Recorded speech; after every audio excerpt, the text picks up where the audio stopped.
Okay, so the plan. We have a plan for it. Oh, I don't have my whoopsies. I should have brought my... I don't know why I didn't bring the chat window up. That was dumb. Whatever. It's fine. Perhaps. Okay, hello. Is there no one in the YouTube chat? Oh, there's like no one in the YouTube chat. There was people active in the YouTube chat before, and then I said hi to them, and then no one responded to me. Okay. Interesting. That's fine, I suppose. Well, hello YouTube chat. I scared them off. Yeah, apparently. Need to do pop out the dashboard. But yeah, anyway, sorry. The plan for the day is to do the things I have neglected to do. One of them being playing around with Lan Yan and maybe Dia. I just didn't want the title to be too clunky in Stygian. I got very distracted, you know, this week with Stygian. Trying to do my Nefer, my llama-less Nefer clears, and I got them. They're done now. So yeah, well, that'll probably be in a video in some form. Worst case scenario, I'll make an unlisted video, but I put enough I put enough time into getting the llama-less Nefer clears. I gotta make a video out of it in some form. There's a lot of things that yap about, like. Funnily enough, like it did, in some ways it almost started making me dislike Nefer's kit, and then when I went to fight the Hera, I was like, oh wait, no, I love Nefer's kit. It's just the Fatui's a pain in the ass.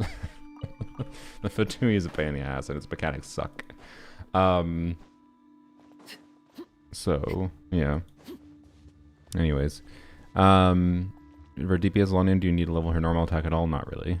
Well, I mean, it depends what kind of DPS Lanyan you're doing. If you want to do plunge DPS Lanyan as a way to fill in downtime on field Lanyan longer, you can level her normal attack.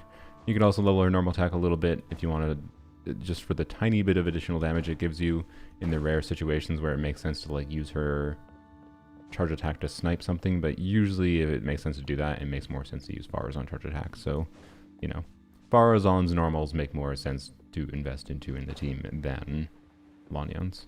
So, anyways, oh yeah, I gotta put the YouTube chat on screen. There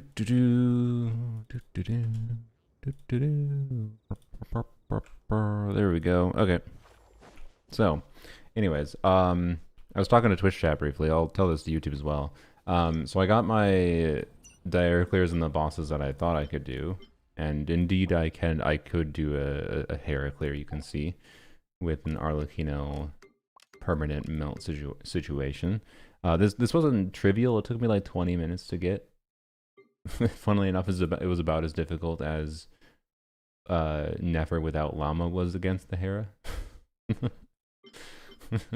Which is a funny comparison. C6 Arlecchino in a weird team context against the Hera at dire difficulty was similar to the difficulty of Llama of Llama-less Nefer against Hera.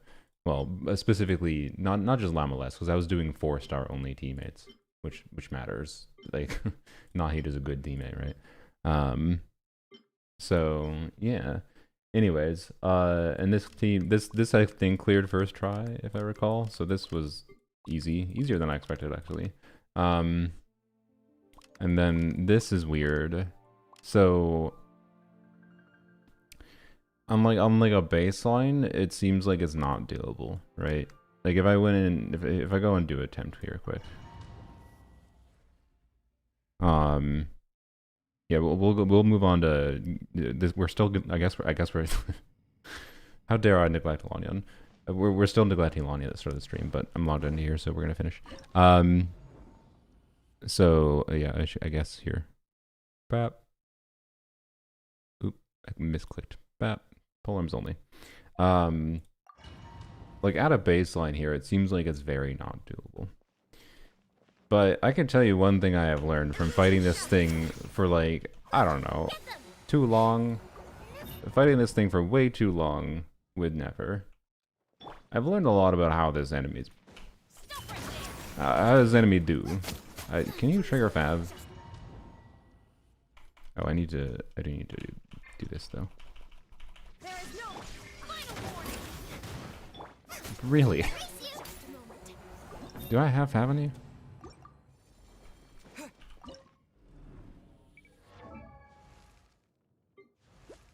Yes, I'm just getting trolled. Okay. I should get better pieces in this set for Fav. Because this is a little bit painful. It's a little bit hard to keep 40k HP though, so I understand why I did that. Oh, it's an R1 Fav too. I wonder, I don't really want to lower Eon's Fav Refine. I'll probably clear with a lower Refined Fav on Candace. We'll just deal with the lower Refined Fav. So the new polearm good option for Arlecchino is Tassel better? That's a good question. 620 base attack, 9.2 crit rate.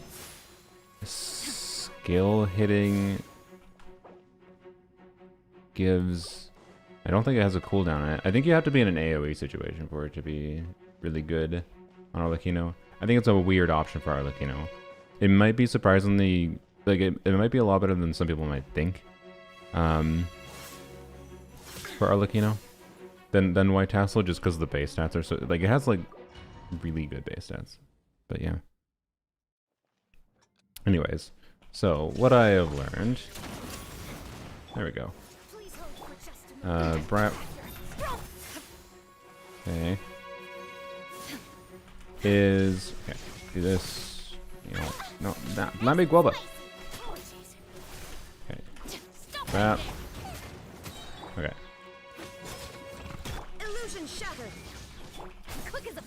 This is bad setup, but whatever. Don't worry about it. Oh, I meant to pick that up with Raiden. Whoops. What I have learned. Okay. I do need to hit with the burst. But what I have learned about fighting this enemy with Nefer is how breakpointy this thing is. And in particular, I can tell you with Raiden, is I think it's very possible that level 100 Raiden is enough. Okay, the energy situation is going to be apt. But whatever. I never, whatever. The energy situation is annoying as hell to start at the beginning of this team. It's basically like a minus 15 seconds at the start. And it sucks. It really sucks. Oh crap, I got hit by that. That's bad. I could avoid it, but I did not. Okay. Pop. Okay, yep, and we're just not getting particles now, because that's how Boba do. Okay.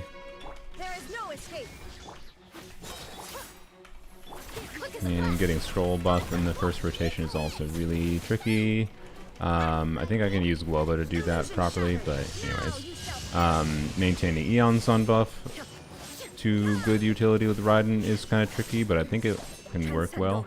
Living with this team is kind of tricky, but I can tell you, in my, it doesn't look like it right now because I haven't been yapping while trying to do it, but in my best attempts for the first rotation here, I've gotten down to like approximately one quarter bar.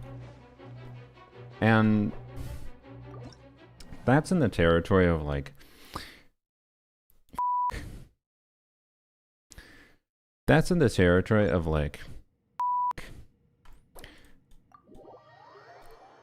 is Nefer C1 R1 or is C0 R1 doable? At Dire, I mean, it depends what boss you're talking. Like, I think you need R1. You don't need Nefer signature weapon to do a Dire clear on Hera, but you probably want it. You might need it if you want to do Sigurd. I don't think I've seen anyone do a Nefer clear on Sigurd that wasn't R1, or didn't have other high investment forms. You ain't clearing with 1 quarter left.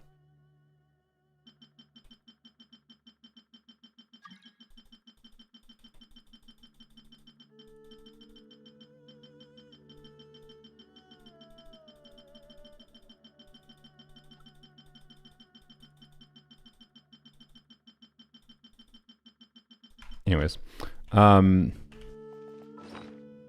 the Lameless clear what you were talking about. Oh, at Fearless or at Dire. I mean, I haven't tried doing Nefer dire clears with her Sig. But Nefer, like C1 R1 is enough of an uplift of her damage that you should definitely be able to do a dire Hera clear for sure. So anyways, like I am fairly confident at level 90 Raiden. I don't think it's doable, right? With that said, there is like combo optimization that kind of actually I think matters a lot, but Raiden's like optimal combos involves dash canceling, and it's like near frame perfect dash canceling, and if you F up her dash cancel, it's a damage loss. I've literally never practiced Raiden dash cancels. I've never even properly practiced Raiden's combos in general, so that's what I gotta do to start.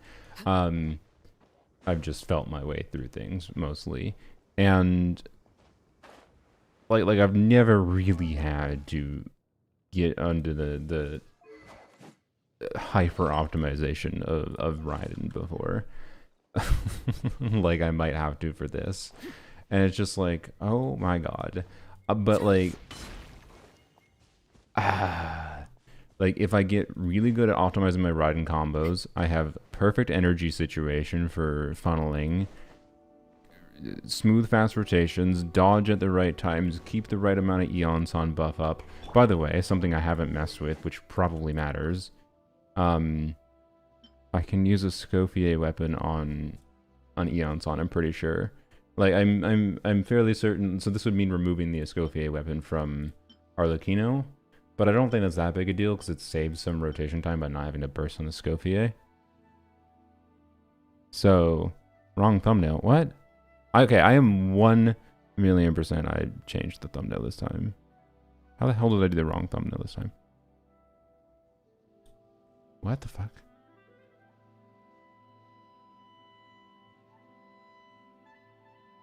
Oh, why the hell did I get that? What the? Where's my thumbnail? How did that happen? Bro, my brain doesn't work. Where's my thumbnail? Where the hell did it save?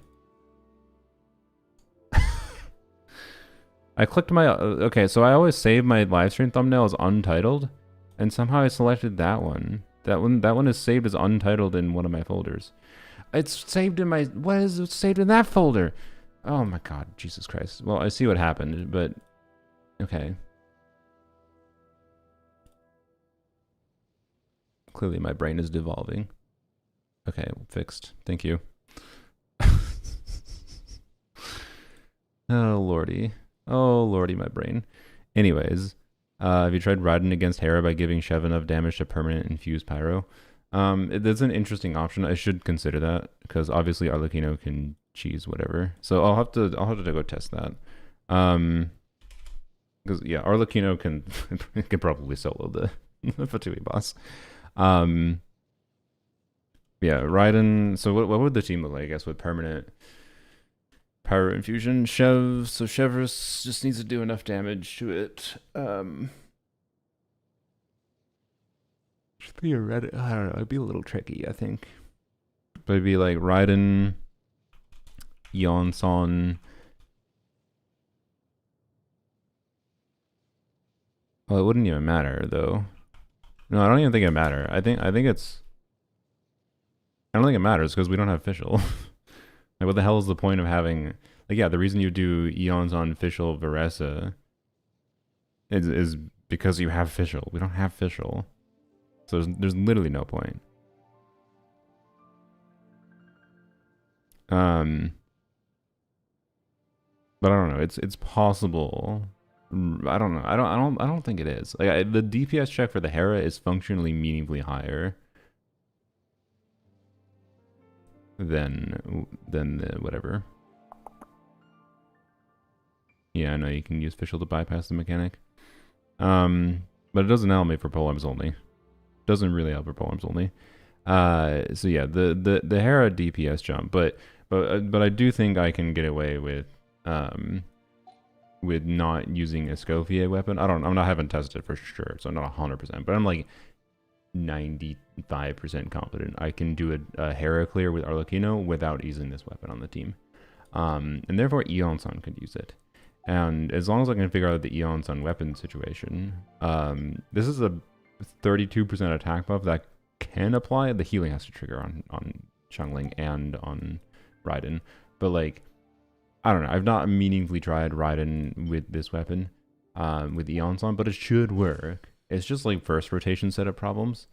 So like the fact that I can try to optimize my combos, use this weapon on Eons on, and potentially level 100 Raiden, it might be doable. It might be doable. And if I get to the point where I'm confident level 100 Raiden is the difference maker that's needed, like if I get to the point where I'm like, okay, I know, like I can break this down on a level of like getting familiar with this, that I know that level 100 Raiden. And I was intending to like use those Stella Fortuna, to be clear. I was intending to use the Stella Fortuna for Arlecchino, not because Arlecchino needed to do more damage, but because she's my favorite character on Poems. Only to we have her C6. I have perfected her build basically. Would love to be able to have her level 100. It'd be fun to make the OP character even more OP. But if the Stella Fortuna is the difference maker on Polearms only to be able to clear a dire difficulty or not, then that's acceptable to me. That's acceptable to me. So level 95 Raiden cleared dire Hera. So maybe what teammates? Jean could potentially solo the Frost Operative at any difficulty. Thanks, Tars. Thank you. Let me find my Polearms only Jean. I mean, Polearms only. Jean is an honorary Polearm member. She shows up all the time. And you know what? In some part, you know, if level 100 Raiden is what gets me there. If level 100 Raiden is what gets me there, that was thanks to Jean, because I believe, yeah, no, two of the Stella Fortunas were from Jean copies. One was from the, two, because we had one Stella Fortuna from Arlecchino C7, and then one was from the Jean from the Standard Banner Selector, and then one was from Jean from the Free Constellation Selector. So technically, you could argue that if level 100 Raiden is what gets me there, it was thanks to Jean, honorary Polearm member. But we're not actually going to use her. Flynn's build, sure. So, anyways, I do want to get on to playing Lanyan and whatever. But and also doing I want to do a local legend quest. That's one of the things I've been neglecting to do. So, yeah. Anyways, what is Lelouch? Please, like, genuinely, I would really like to know what the hell was what was the team. It's not really helpful to just be like, oh yeah, someone did a level 95 Hera clear with Raiden. What team? Anyways, C6 Bennett, Eons on Chev. Okay, use Bennett. No, that's fucked then. Okay. There ain't no way I'd do that without. So. I assume they permanent infused Pyro, and then they had Eons on Chevrolet Bennett buff, and yeah, that makes sense. That makes sense. Yeah. That's not. I'm 90. How do you remember how close it was? Like, if you tell me it's 100-second clear, then maybe, right? The problem is, I unironically think if Raiden can clear the Hera, so it's worth trying. I will mess around with it, but if Raiden can clear the Hera, I think I have to use Xiangling, and then I have to do like Crescent Pike Xiangling. 116 seconds. Okay, no, it's cooked. There ain't no way. There ain't no way I clear the Hera with Raiden on this account. I don't think. I'll still test it just to get a vibe. But I think I have to like Crescent Pike Xiangling, and then see where it goes. Cause like, I don't know, maybe Xiangling's damage, even on Crescent Pike, maybe. Hello.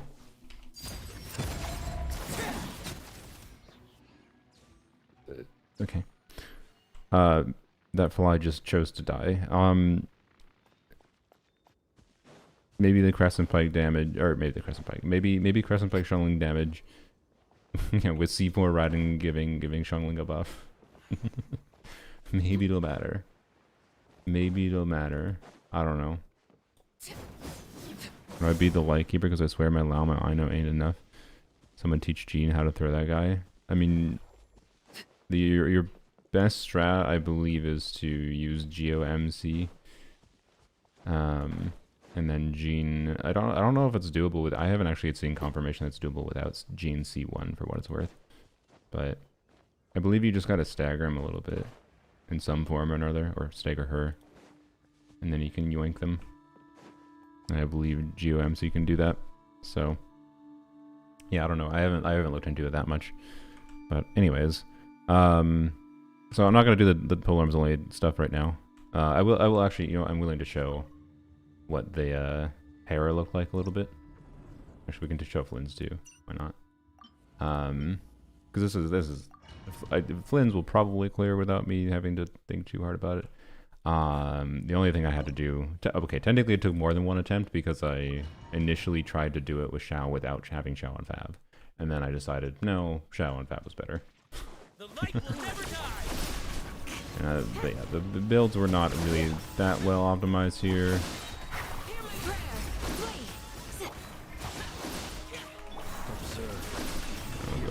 Bad first setup, but whatever.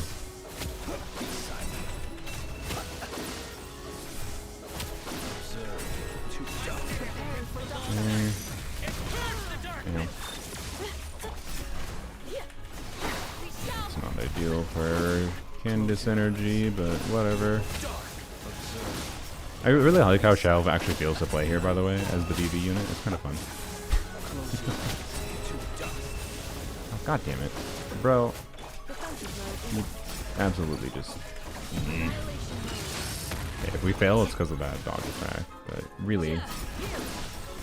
Oh my god, that was so bad. That was such a huge and wasted time. Yeah, we might fail this event because of that, but...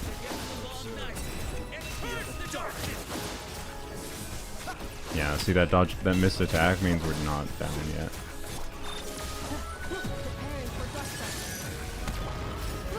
Bro, stop it. What? I meant to, whoops. We might still clear, because this phase can be cleared a lot faster with wins.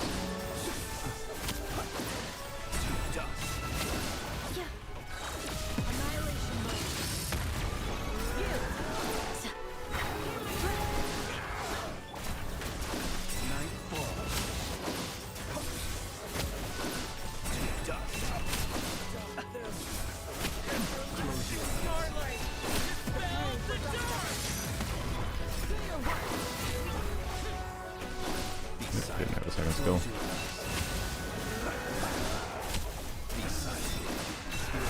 No, I told you it was that one hit that missed.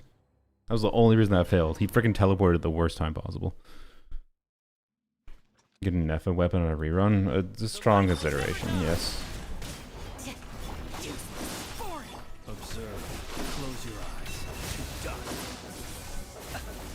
Man, I kind of really want that. Can you just miss a crit on your... What am I doing? I kind of really want the... Why did they just put it in Arlecchino and Zhongli's banner? Why did they put all the new weapons? Why would... like... Man, they could have, like, come on. They could have put the new polearm... Imagine the new polearm was on the Arlecchino Zhongli weapon banner. I would have been fine getting copies of Arlecchino's weapon, would have been fine getting copies of Zhongli's weapon. Zhongli's weapon can actually be pretty good. I think nowadays, and like, but instead, no, they put the new 4-star polearm that's really compelling on freaking whatever. The light will never die.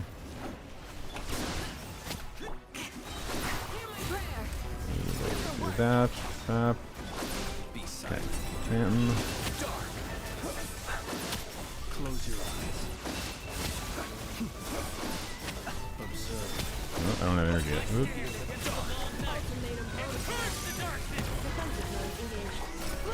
Sabotage polearm going on purpose. Yeah, that's what it feels like. No, I did not mean to press E again. I was trying to switch. Where are you? Stop teleporting.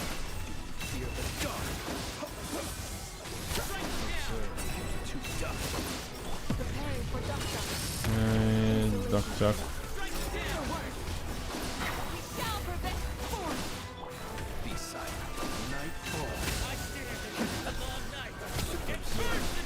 Good, time that well.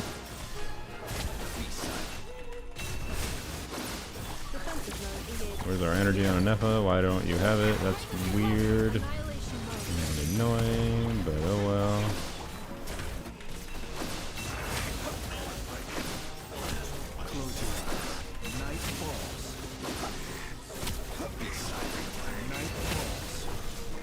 What happened to your energy? Why is your energy terrible? What happened? Did we actually swirl Electro there? I think it... Yeah, that's... Oh my god. Maybe this was slightly more difficult than I thought. I swear I did it in my first try before.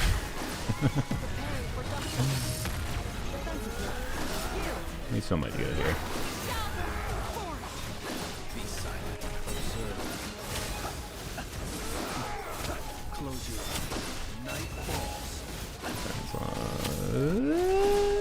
Got it. There you go. Not even close.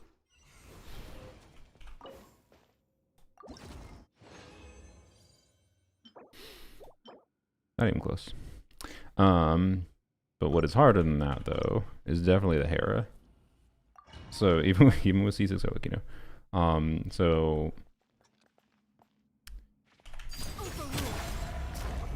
generally speaking, I think it's better to do like this, and then we do Crescent Pike.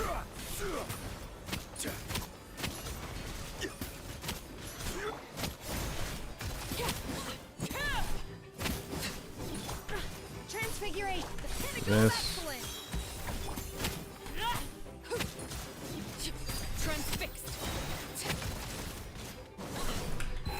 This.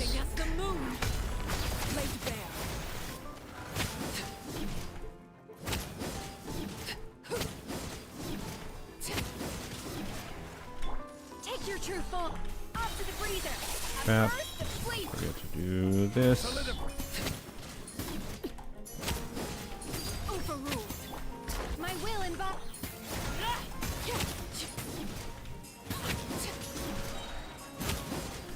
Witness my Good. Oh fuck. Oh shit. That was the okay. That burst was really good, and then I got greedy doing another E. I wanted to land. There was no need to do that. There really wasn't a need to do that. wanted my full attention. So, anyways, ignore that.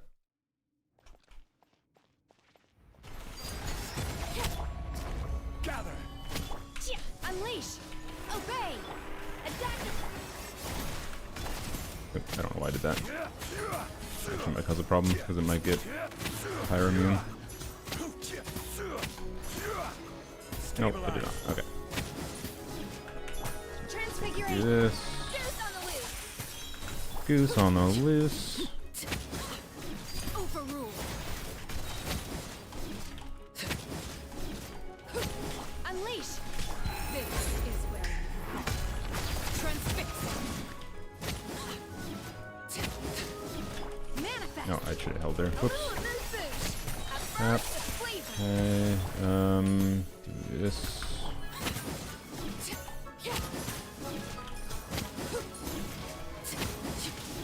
Laid bare. Unleash. Much worse than we did before. I did the same thing again.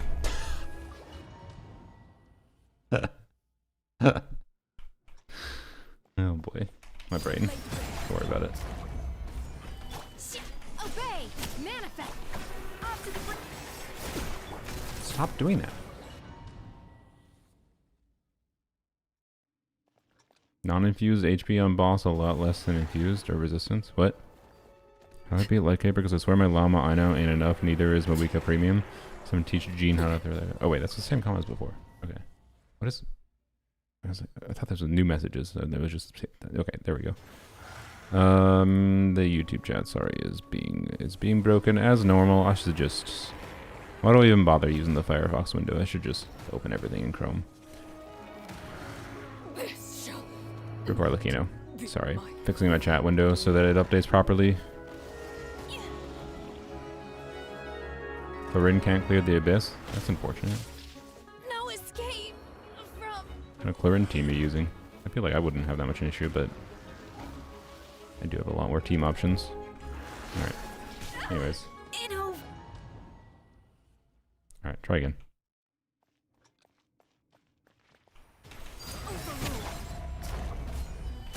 Unleash! Obey!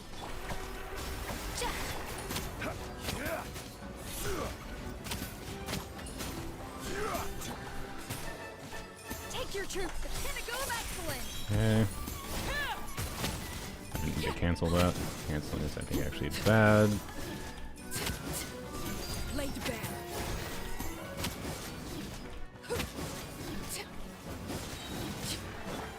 Manifest! Adaptive frosting! At first, the fleet! This is where you fall. The burst missed! Ain't no way.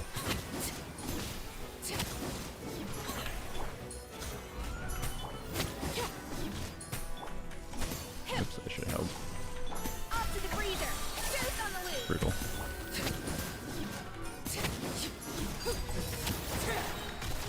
That burst misting is so stupid. What the frick?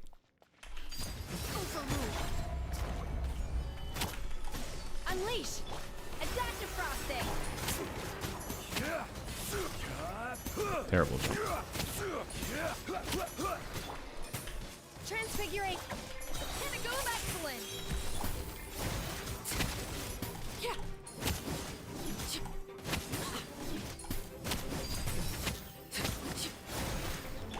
My will embodied.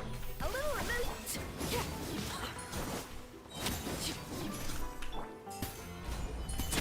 Hip. At first, Yes. the flavor. Obey. Everlasting as the moon. Laid bare. I have a cooldown there, but I didn't, so it was just wasted time. I'm missing attacks.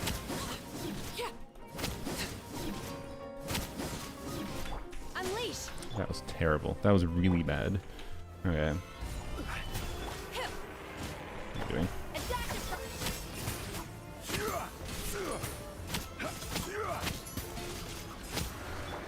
Take your true form. The pinnacle of excellence. Overruled. Witness mine. Straight away, bam. Transfixed.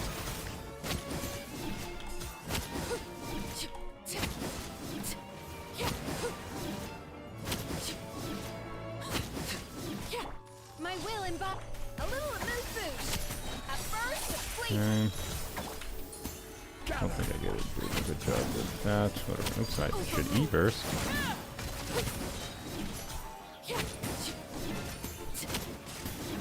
Everlasting as the moon. Transfixed. Take your troop.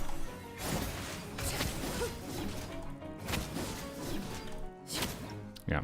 So that was a bad, very bad first half, right? Compared to that initial one where we had much lower HP when we went into the second half. Do you gain something from Esco burst? Yes, her weapon, which is part of what there's part like the rotation time it takes to use her weapon is part of why I think it might not even necessarily be that needed here. I don't know. Let's actually try see what happens if we just don't use it at all. We do need to use her skill still for her tenacity buff, but that's fine. Oh wait, no, I also have Noblesse on her, I forgot. No, it's well, with Noblesse and her weapon, it's definitely worth using. I think even without her weapon, it's worth using her burst for Noblesse buff. 20% attack goes a long way. That was gross. I don't hear that. Lord. Sorry. Ugh. What does Shenhe do? Double cryo. Largely. But also her tappy and hold debuff. Anyways. Sorry.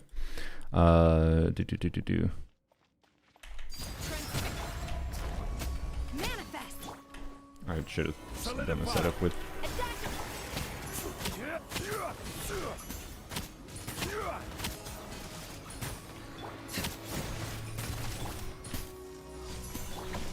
Pinnacle of excellence.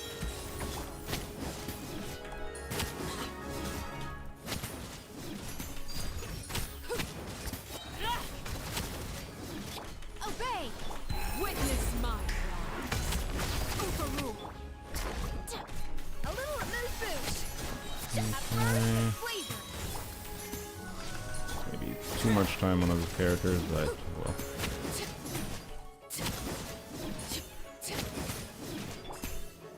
Gather. Up to the freezer. Transfixed.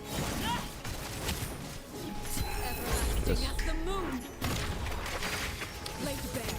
Oh, I got the mark, thank God. Okay. Stabilize. There we go. Okay. Transfiguration. Solidify.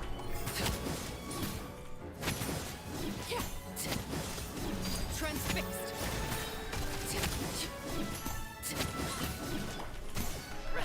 This is where overrule.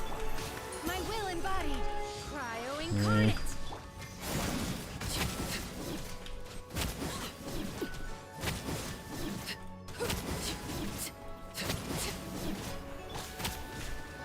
Stabilize. Fierce on the loose. Transfiguration. Lays bare. Everlasting as the Bam. moon. Whoa, I purposely, that was a little greed. I will admit that was a little greed. That was a little greed. I wanted the cinematic end. There you go. So, it's not that hard, right? And if I sweat a little bit more, I'm pretty sure that's doable without a Scofier weapon. That's my vibe. And then it comes down to this mess here. So I don't know. We'll see. I'm gonna have to mess with it. It's gonna take some ridiculous optimization though. To try to do a dire clear on polearms only for reward. I mean, I don't care about the rewards on it, but I am genuinely trying to see if I can clear dire difficulty on polearms only.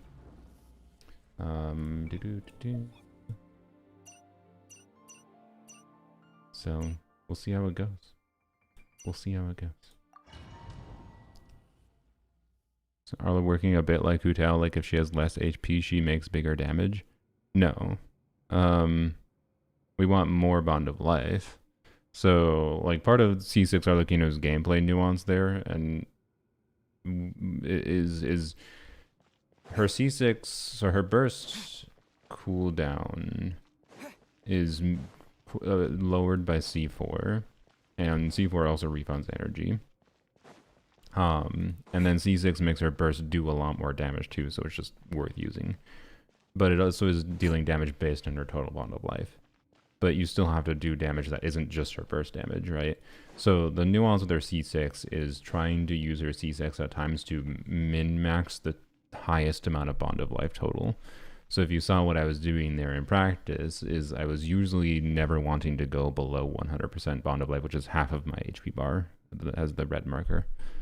So yeah, did you clear dire on Mega Count? Yeah, I did. It wasn't particularly interesting. I didn't try to do it. I could have done it, I'm sure, without having Nihlu C2, but I used Nihlu C2, Nefer, Lalma for Sigurd, and then I cleared with Skirk on Hera and whatever. What I likely could have done is I probably could have used Skirk for Sigurd. I have a strong enough Skirk team. And then I could have used a lower investment Nefer team. So I would have been able to clear dire with lower investment than I technically did. But yeah, anyways, I don't think it was that interesting personally on my main account. What am I doing? Oh yeah, just farming. So anyways, we're gonna go do more fun things and see how difficult Lan Yan is. This boss, by the way, at a baseline, I do want to try it. I want to try this boss with Lan Yan. It might seem stupid to try that because of a shield mechanic preventing sac frags from working. But there's either the option of... Wow. There's either the option of using... What's it called? Widzith for Lan Yan, which could be interesting if it's a context where DPS Lan Yan actually makes sense on Widzith. Okay. I don't know that that will really be the case per se, though.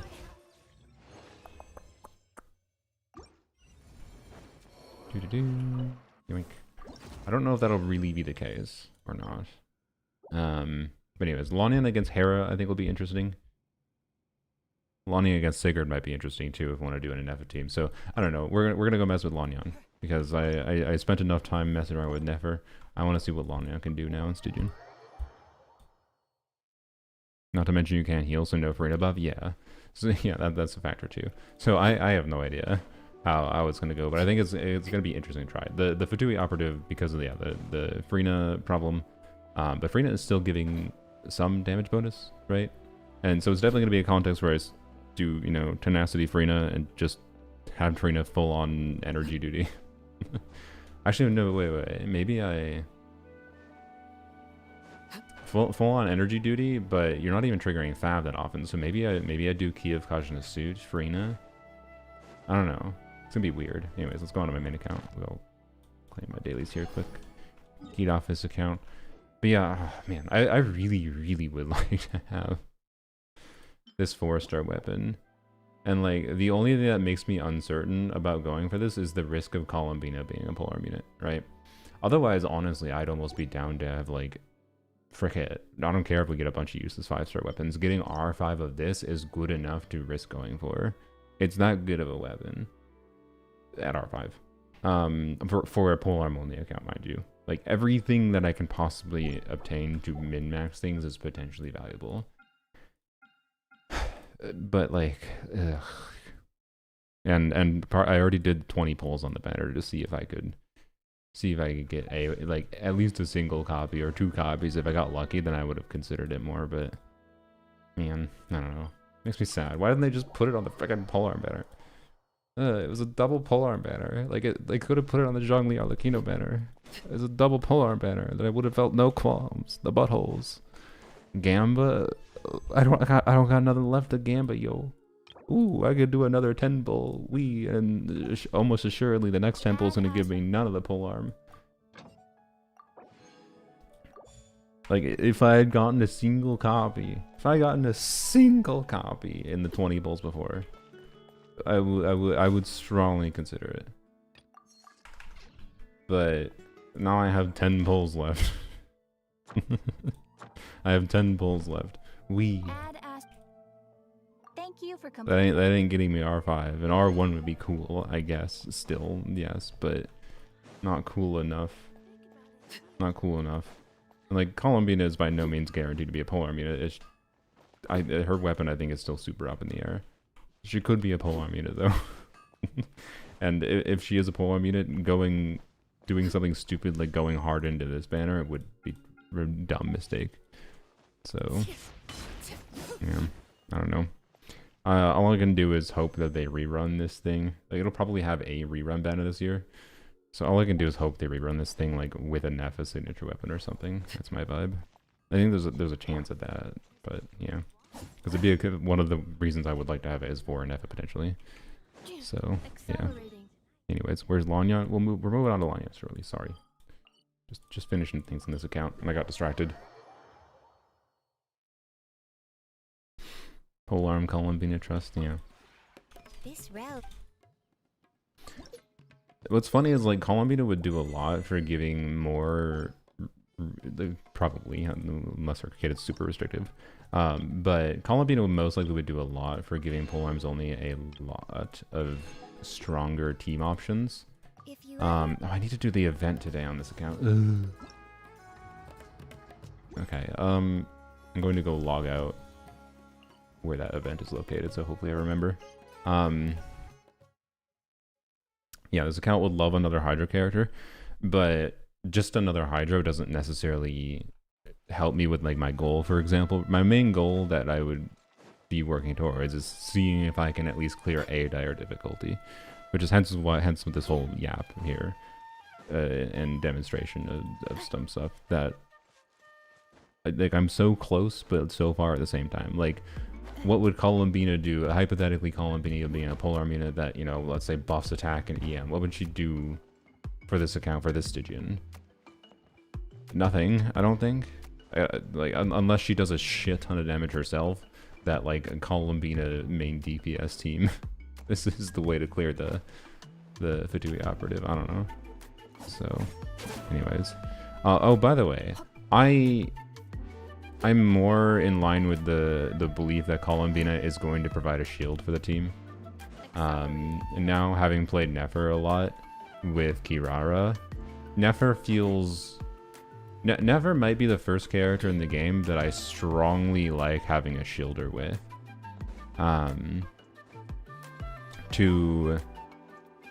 Because it just makes her game, you don't have to worry as much about like getting interrupted at minor different points. It really feels like they made Nefer be able to be like not interrupted during when her damage is actually happening, but like interrupted at these minor intervals, like when you're activating her skill or right before you do her charge attack. So like I really think they're gonna make Columbina a shielder. And it will also make people who like don't have a Nefa for Flynn's really happy, because Flynn's has a problem of, for many people, of not having very compelling options for defensive utility for most players if you don't have a Nefa. So I would be very much not surprised at all at this point with my experience but with both Flynn's and what I've seen other people do and my experience with Nefer to see Columbina have a shield. So anyways, 2x shields for Flynn seems weird, yeah, but it doesn't really cause a problem. It's not like it's a bad thing. So yeah, shielder or buffer vibes. I mean, characters now aren't just if characters are like they're doing defensive utility, they are also doing damage or buffing or all of the above in some form. You do defensive utility, you have a shield, you have very good damage output, oh, and you do a buff. That's just what supports are now. And if they don't do a bunch of damage, then they're like Llama, where they're absurd and they do bonkers buffs. So what the hell is Columbina going to be when they clearly want to sell Columbina? Who knows? Anyways, why am I yapping so much in this account? Turtle.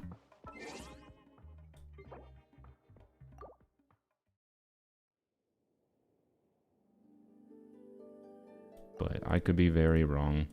Who the hell knows? We'll know. We'll know next month. It also wouldn't create synergy with Freena.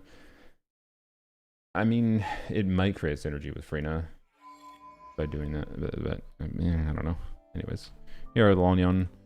Okay, so let's go. Let's go. We'll start with farming, but I think we'll start with a quick and dirty Sigurd run, simply because so the Hera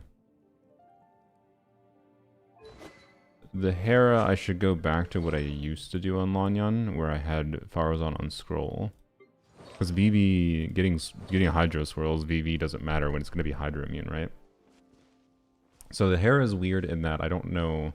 It's going to be measuring. It's going to be a measuring stick of how much, you know, Farina's damage matters. So yeah, and the goal would be to get it to be Hydro immune, right? We'll see. I know when I did my very simple test before with Lanyan, there was issues with it getting Animo immune, but we'll see what happens. Oh yeah, polearms only.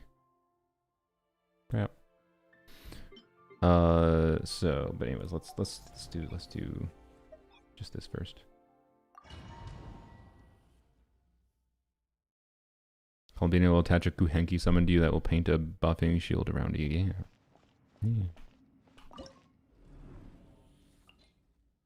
Boop, boop, boop, boop.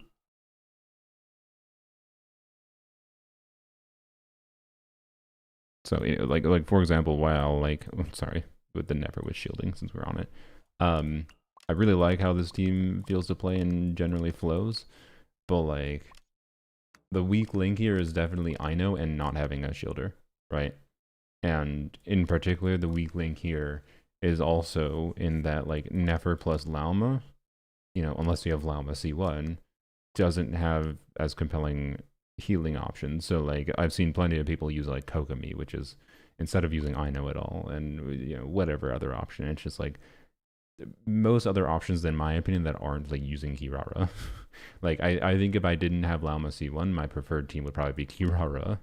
Probably still on Kyokasha suit, but Kirara instead of Nilu here. And then but yeah, like Columbina being a defensive, having some defensive utility on top of buffing, I think just kind of makes a lot of sense, and that's just kind of how they've been doing things lately. Unless they just make her so broken, overpowered with her buffs that they don't want her to have defensive utility, which I think would be fine on a balance level, but they already did that. If they do that again for Nefer, that'd be kind of weird, because then like it'd be like Nefer, Lauma, Columbina, and then if you don't have Lauma C1, you have to put in a shielder or a healer still. So yeah. Anyways, I know should have been a shielder. Yeah, it would have made sense maybe, but alas. Anyways, let's see how. So without changing the builds, let's just see the baseline of. Oh wait, this is at the lower difficulty, so it doesn't even do its shield phase right away. Never mind. Doesn't even matter. Doesn't matter. But we'll do it anyways. We don't get energy to start, but well, we can test that, I guess.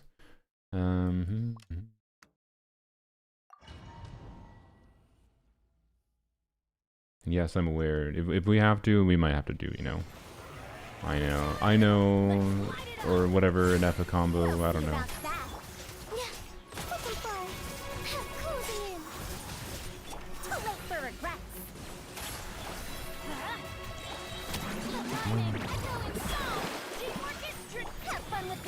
Oh, how dare you.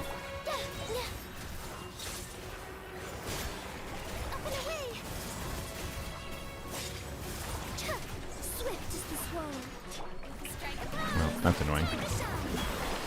Definitely not an ideal farming team for, reasons. Wrong cooldown, but whatever. Well, pyro damage go. Alright. What's my thing at, by the way? 40 out of 120. Oh, no, what's the total? Well, whatever. Use 1040. Oh, frick. Wait, really? Do I need 8 more resin to be able to max out the... Okay. I wanted to get the feather. I wanted to get the feather so I could reroll my...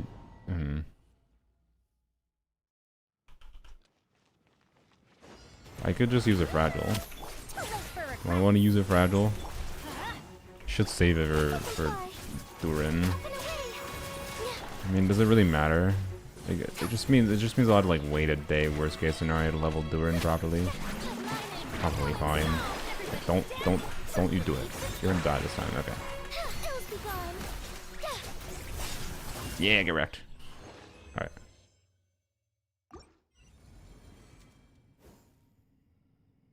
Hey Tars, you still here? I figured out some new tech for you.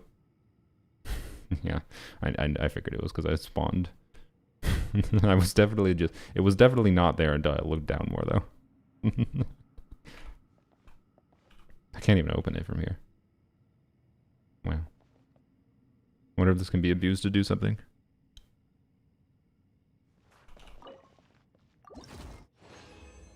The chosen one. Yes. Wow. That's actually maybe good. Yeah, now I'm 7 resin away. God. Ah. How about 7 resin times 8 minutes? That's a long time.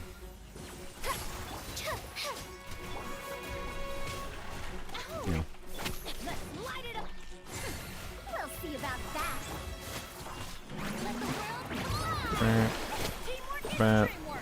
Oh, I missed the skill. Whatever, probably doesn't matter. Alright, bam. Bam. Yeah, that's the strat to farm with. It's not that bad. It's a good farming. 56 minutes, basically an hour. Ugh. Wait an hour or spend a fragile? Wait an hour or spend a fragile?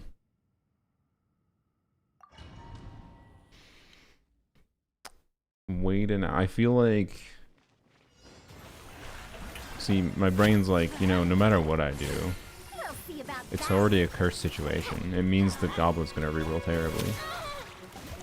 See, because if I agree, if I be like, if I like, I'm like impatient. For regret. Clearly, the game's gonna be like, how it's gonna punish me for being impatient, right? Everybody stand And if I'm not impatient, fun with the gift. it's gonna punish me for not greeting. Bye. That's my logic. Save a fragile, save a day. What do you mean?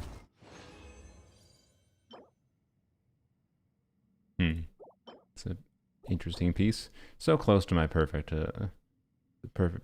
still looking for like perfect pieces for what's her bucket, but I have to wait an hour. God dang it. Yeah, I do wish there was overcap resin storage. The overcap system is so nice. Why is there no overcap? I mean, the stupid fragiles is supposed to be our overcap, or not fragiles, whatever. Still going for C6 Lanyan, that's the plan. So, and that's part of why we're doing this today, by the way, is I do need to see how Lanyan does against these bosses to get a proper test of things. I can use Lanyan in whatever in Abyss 2 to test. That's fine. I'm familiar enough with Lanyan that I'm not really worried about. Like I don't need to do like a proper 5-hour compare and contrast stream, right? I am well enough familiar with Lanyan as she currently is that when I get her C6, I could just go straight to C6. But I will probably have. Fine. I will probably have at least 50 pulls, I think.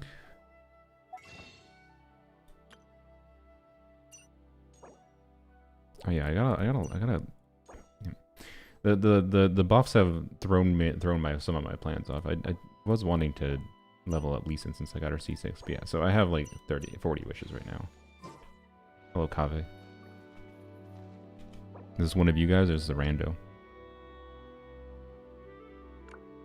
I don't know. Anyways,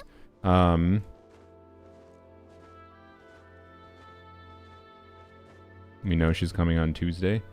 Is that when is the banner done? Yeah, the banner's still here for over a week. They'll probably announce the banners next week. But I'm from chat. Oh, I see. Well, hello. Back to Stygian I go.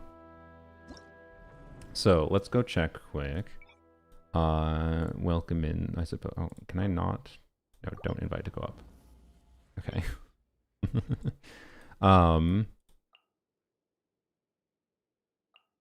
Actually, you know what?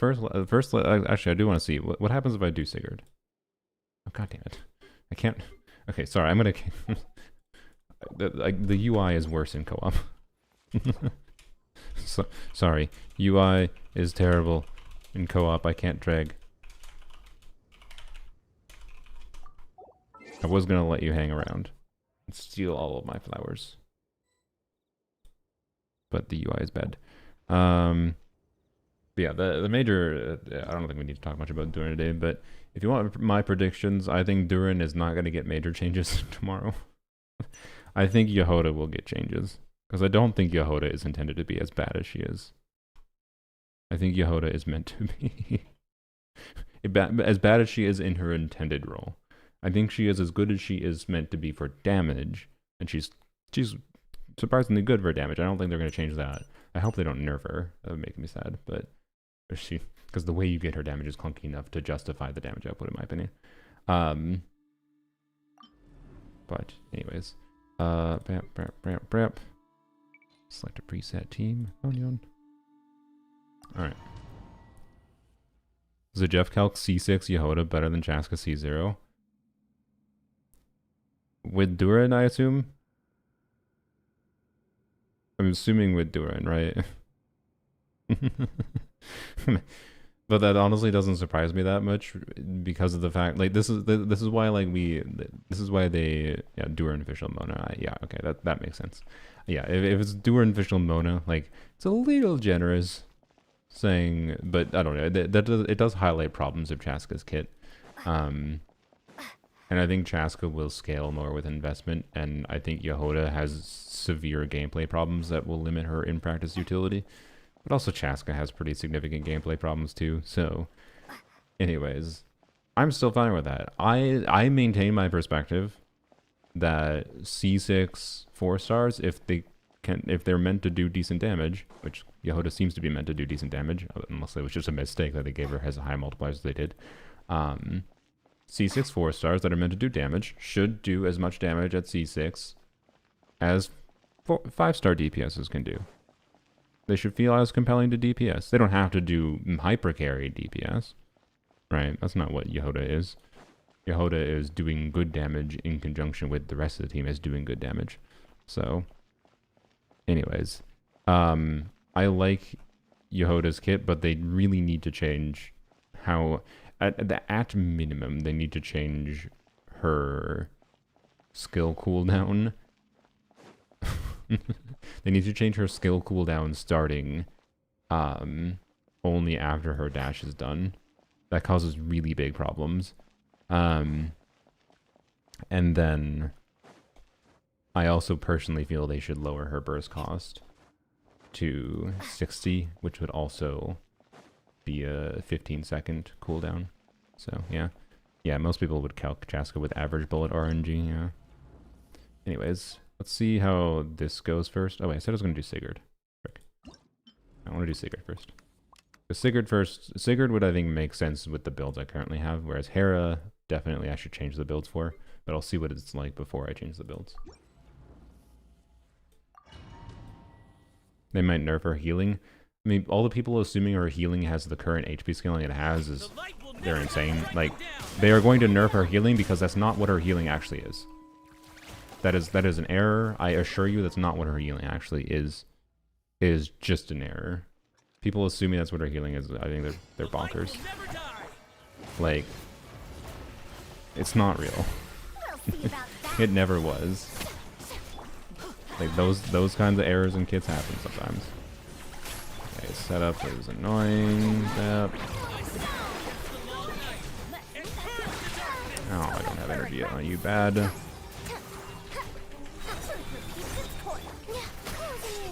That was way too long of a setup time, but oh well. We'll see about that.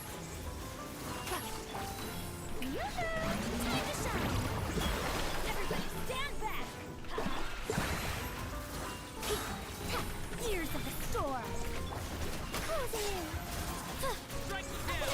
I also didn't get energy properly on the burst. It's also very bad.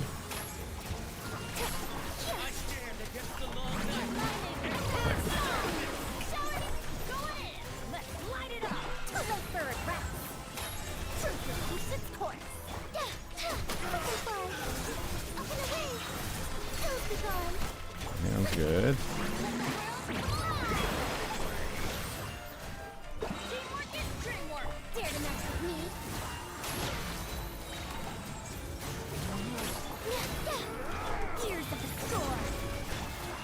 Where are you? Okay, now we have a slight issue. Yeah. We have a slight issue in the AoE.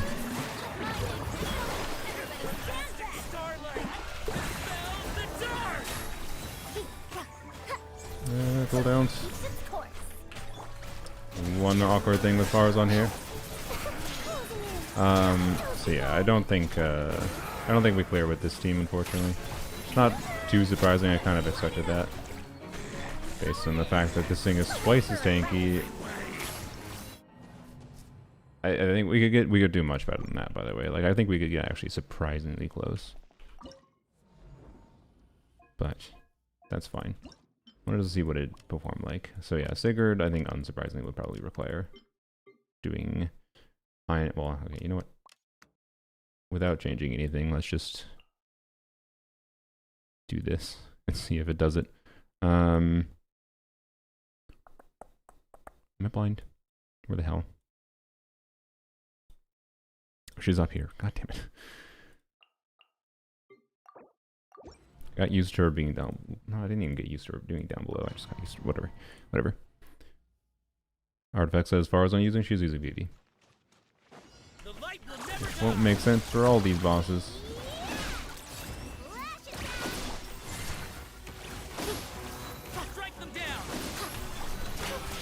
I think in this instance it does make sense to do this. Oops. Okay. The problem is with this team compared to the other team, at least without trying to make a Nefer do more damage, it's gonna take us longer, because like double Nod Cry teams, the notable difference with this enemy is double Nod Cry teams only have an advantage in the second phase of the fight. They don't have an advantage in the first phase of the fight, right? Which is part of what I think makes Sigurd a better design boss with this gimmick compared to what's it called? The Wild Hunt enemies.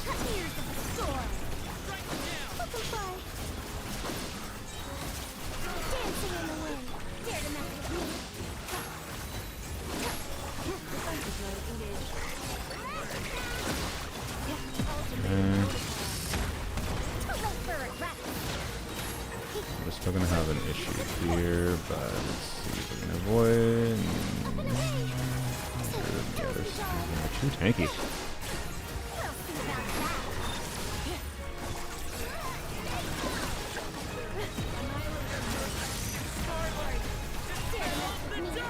And oh, you died. Oh, man, the frickin' guy.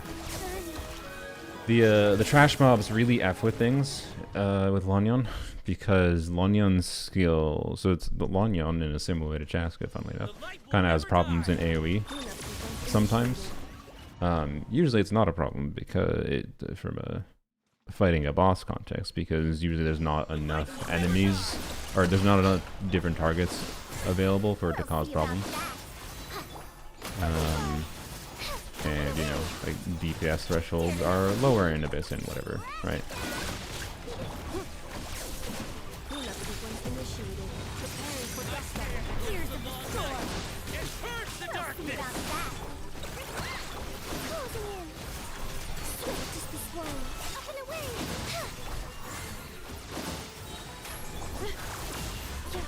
So yeah, this might just be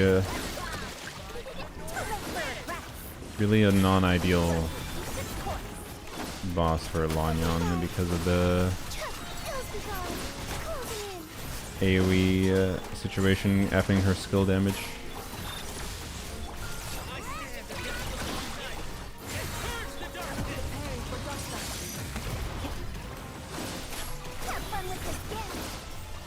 We're doing worse than we did before, weren't we? This rotation we had I believe more damage. I know on instructors this team, yeah, she should probably be on Noble. Oh wait, no, she's on Deepwood. Oops. She should probably be on instructors or on Noble. Oopsies, I forgot about that. So I don't know. We could like my both Aino's on the wrong build, and a Nefer is also not necessarily on the wrong build, but a Nefer should have a more damage focused build than this. This is a weird supportive oriented build that I like on a Nefer. I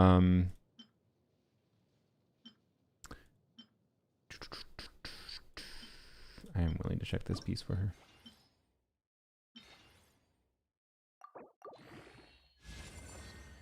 Nope.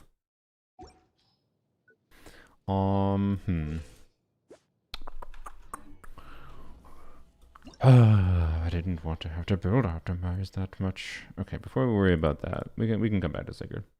Let's go check here quick.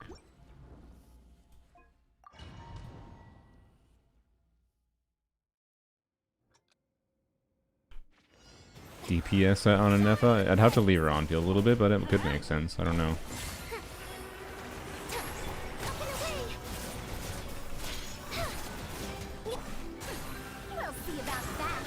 Yeah, you got Animal Infused. Okay, so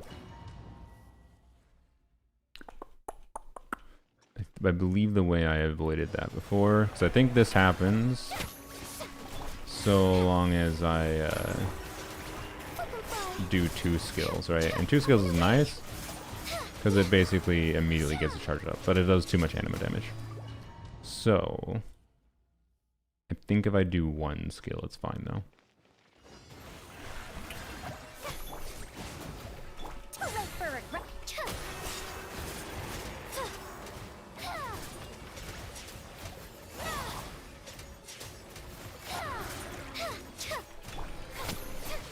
Yeah.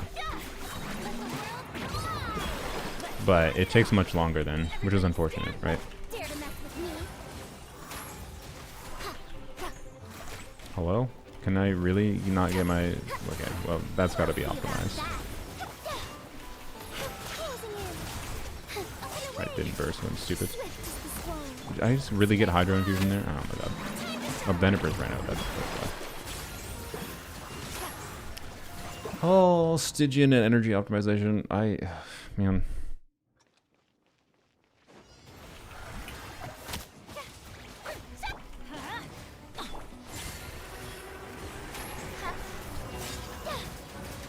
I did not get a Hydro Infusion on there. I mean, that was a good thing, actually. I don't know. Let's see. Okay.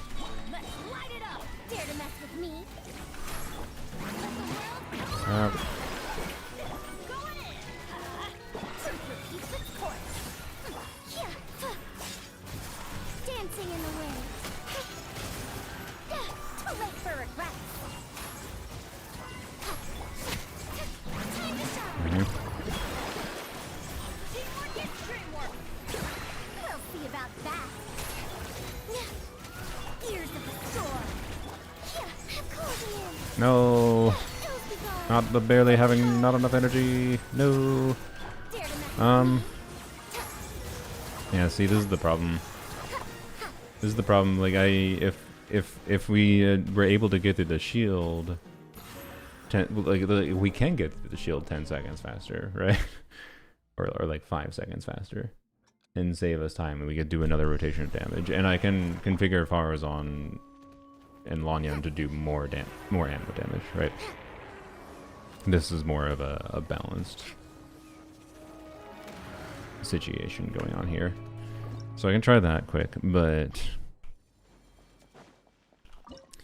it's just problematic in various forms. And this is a context where like having a C6 Lanyan to be able to like use her skill right away and have another skill charge stored for when I want to do the first real rotation would be very nice, but I don't have that. So, okay, so what we're going to do is go over to 4-piece scroll. I forgot what timepiece I put on you. I think I did this timepiece. So I have onset goblet. And then tenacity circlet. And then this piece. And that piece. Wait, oops, why am I putting tenacity on you? I'm stupid. No, scroll.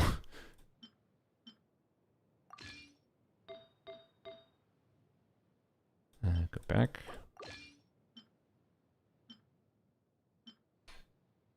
I think that piece is usable. And then a feather. There we go. Okay. There we go. Wait, that's not right. That's not right. I used to have more crit rate than that. Must have been a different timepiece. What one? Maybe that one. Maybe this one. That still seems like it's not as good as the build as I used to have. Okay.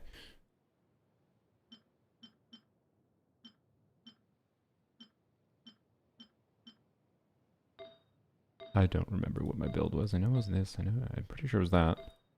What frickin' timepiece did I use? Was it just this? Oh yeah, I think it was this. Okay. Let's see if the ER is enough. Alright, oh, and then Lanyan. Lanyan can do I wonder if we can stick on 2 attack. Do I do 2 EM to attack? I can probably just do 2 EM to attack again. Don't know why I don't have VV selected. Crap. Okay, that. And that. Maybe I can do. What's your crit look like? A little bit too RNG for my preferences. I mean, the crit damage is nice, but the crit rate is, you know, it leaves it leaves something to be desired. I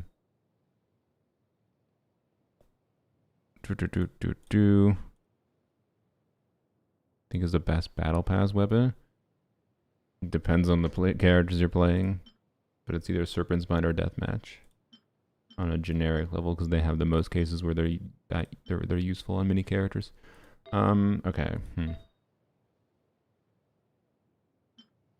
I wonder. So in the past, I've done this. Circle it. And a different flower, to be clear. So we can try that. We can try what I've done in the past, which I believe was usually with this. Yeah, that is usually what the build was. Okay.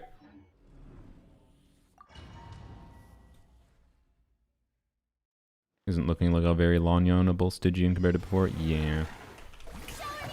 It's unfortunate because like the enemies have some mechanics that, you know, on paper work well, like the Hera, but then Lanyan just, if you're doing DPS Lanyan just does too much damage to be able to like get this quick. And make things really awkward. I can figure out the energy situation looks better though. As far as on in particular. Yeah, we're wasting time here. There we go. Okay. Yeah.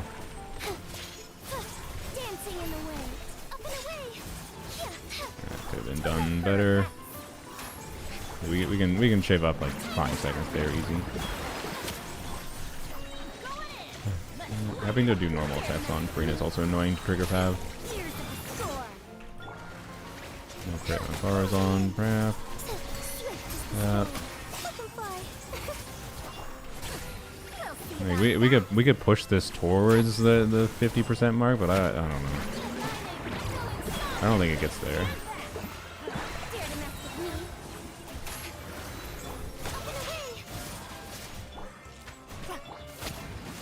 God damn it! I only did 1 skill there, but I thought like the.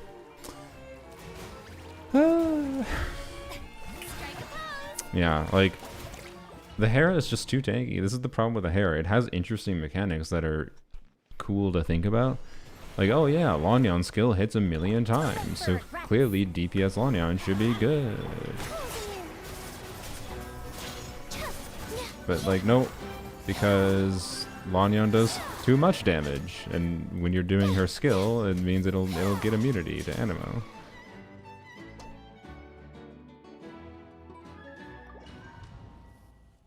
Lanyan, Mav, Bennett seem only might be able to clear. That's not a Lanyan team, I'm sorry.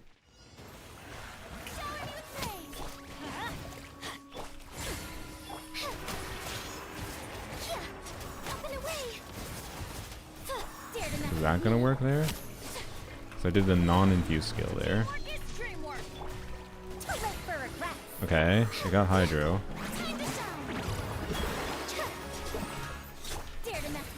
I have... Wait, it has immunity? No, it doesn't. Okay. I didn't get Fire Infusion.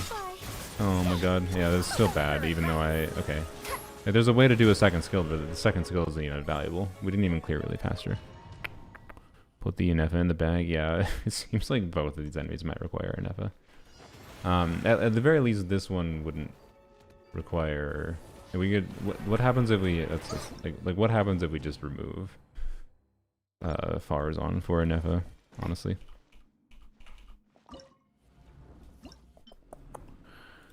It's going to annoy me is what it is. Yeah,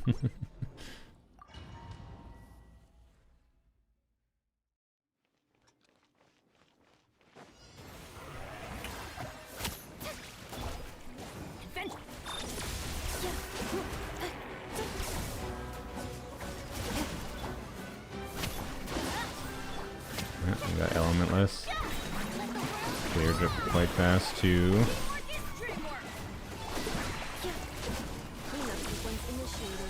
Okay.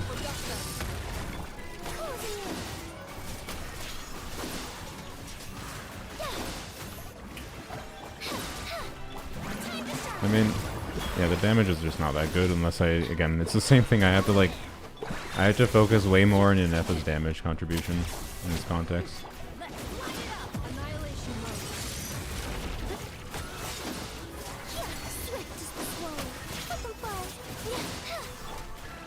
It's definitely going to be better though. Like, this is obviously way closer. It could be optimized more, but I don't know. It's if I have to do this kind of thing, it's not really satisfying to me in the same way, right? So I don't even know if I care. Maybe this is just a Stygian where I don't give a shite about clearing with Lan Yan. It's like last time the Drake was really fun to try to figure out clearing with Lan Yan, but I don't see a good way to do this. I don't think without. I mean, I'll try again with C6 Lanyan, I think. But I don't see a good way to do this without just leaning into a Nefer's damage. And like we put BB on Lanyan and focus on a Nefer's damage, and then oh wow, suddenly it performs better. Crazy. And like it's like, to be clear, that's still part of the enjoyment of Lanyan to me. Don't get me wrong. It's still a significant part of the enjoyment to me is that Lanyan. DPS Lanyan can be this weird hybrid of a DPS and like doing buffing, because you can do 4-piece VV and she can do good damage on 4-piece VV and whatever. But if I'm starting to focus the entire team's gameplay and builds and damage contribution around not Lanyan, it doesn't feel like DPS Lanyan to me, right? And it's a problem with animo DPSing in general. So, in that you can make the animo units have compelling other teams, but it tends to make them, like you could use Shao the same way here. But it's not really a Shao team, right? In the same way. So yeah, and yeah, there is the energy problem, but the energy can be optimized down. But I don't know. I don't think even with energy optimized there, I could. I don't know. Maybe Nefer just wore me down, but I feel like I'm familiar enough with Hera now that I don't think it's very doable. It might not. I don't know. It might not be impossible without an Nefer. Obviously, it is with an Nefer. Just by changing things around.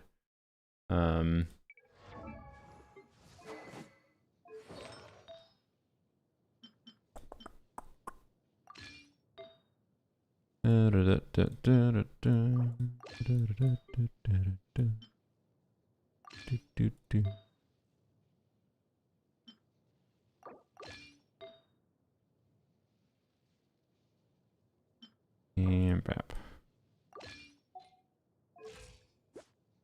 So there we go. A meaningfully better 4-piece Gilded Dreams Will. Well, with less ER. And then if we do this and do this 4-piece VV.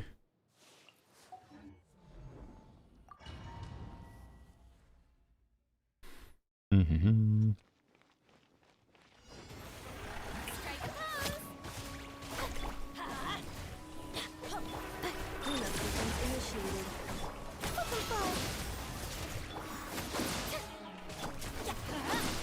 Did it? Does it have Hydra on it? No, it's neutral. Okay, never mind. I was confused for a second. It's fine. Alright, okay, we're just not gonna burst every rotation, whatever. Good job not critting one out, sad, but oh well.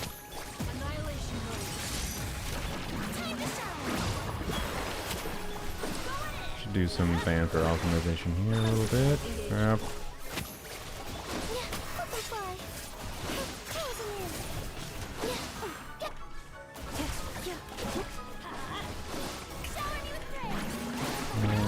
perfect by any means, but oh, I should have first one Lan Yan, but it's gonna do, yeah, okay.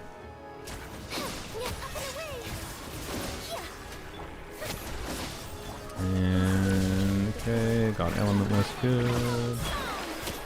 Wow. Really? There we go. Okay.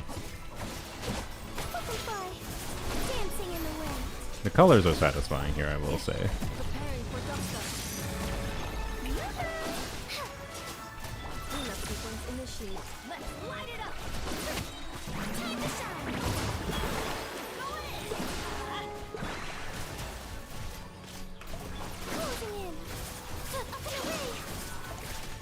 There also are a lot of reactions being triggered, so you know what? I actually think it seems a little bit more fun than I gave it credit for. But it doesn't feel as satisfying to me still. It doesn't feel as satisfying to me to have to do that, right? Versus the normal Lanyan clear. Normal DPS Lanyan.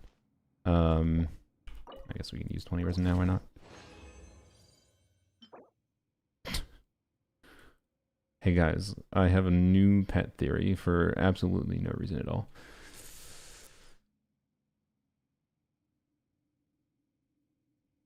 Nicole is going to count as a non-cry character, and she's going to... Nicole is going to count as a non-cry character, and she's actually a DPS, not a support for Alice like everyone is assuming. And, yep. Sandrome piece? Yeah, no, yeah, that's true. Sorry, that's actually more realistic hope. Yeah, Sandrone's going to be a Geo unit that scales in defense and gets value from EM. She's going to do Geo Crystallize, make the Crystallize do big damage. Surely. Surely. Yeah, that'll be useful someday. Or the game could, you know, actually give me an attack goblet. My attack goblets, like for how long my account has existed for, I have like surprisingly bad options for attack goblets on this account. It's kind of surprising. Anyways, let's do the same thing, but now with Ino, and then we do, I guess we just do Ino and Serenade, right? Pap. You know what, let's just, swapping artifacts. Okay, you know what? Hopefully I can just yoink officials artifacts. And call it a day. Bap. Bap. 5. Well, we don't need to do 5-piece, but I guess we are doing 5-piece. Hopefully that's fine. Alright. Wait, we don't have healing. As far as on. Oh yeah, Lanyan's on VV right now. I don't know, let's see what happens. I think Farazan would be preferable on VV. Wear banner? Do I need a banner for my main account? I feel like I don't need, like I can put a banner on my main account, but do I need a freaking banner for my main account? I can, but like, people don't really get confused with my main account.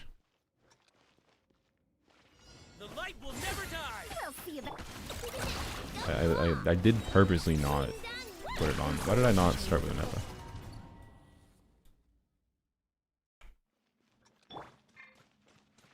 The light will never die. Dare to mess with me? Oh, wait, I don't have VV on Farazan.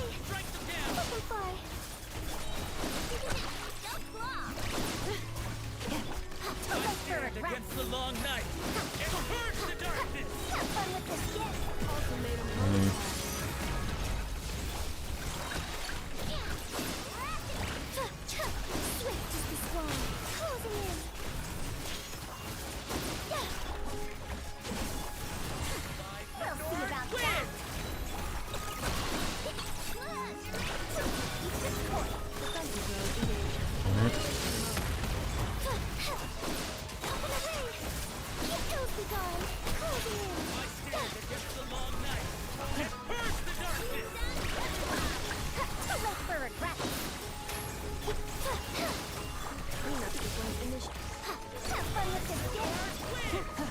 Please, can I get my energy? God. Keep dancing in the wind. Up and away. I don't know who's gonna do it. Here's the score.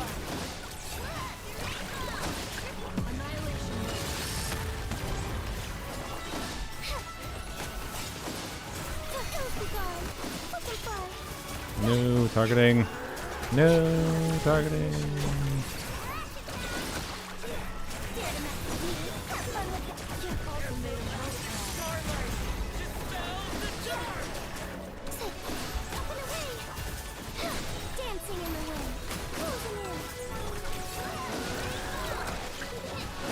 Oh, that was bad. We could have been doing better here if I had been Ino bursting better.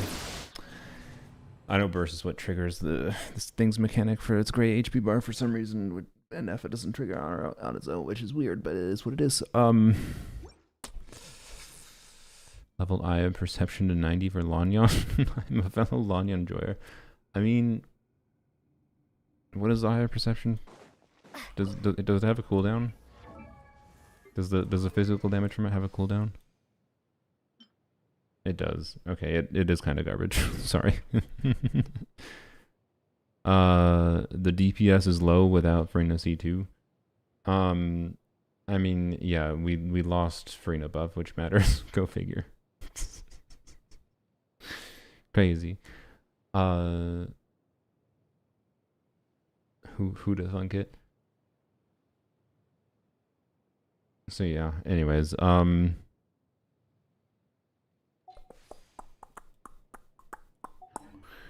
I don't know.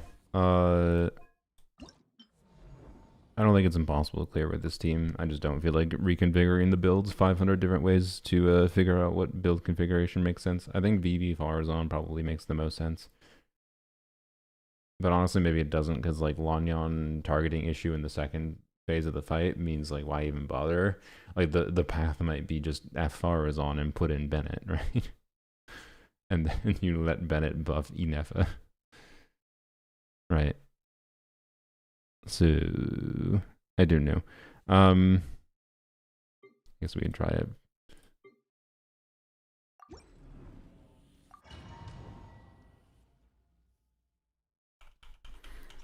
It has an attack stat though. I don't know what else to give her. Sacrigs, Widzith.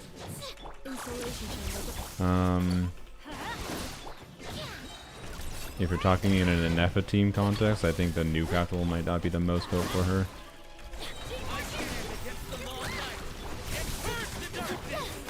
Why did I not? Okay, that was bad by the way. I needed to swirl earlier on.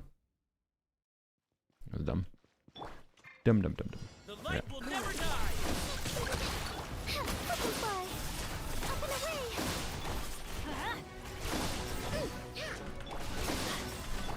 Hello. How have I not triggered another tab on Iron? That's crazy. That.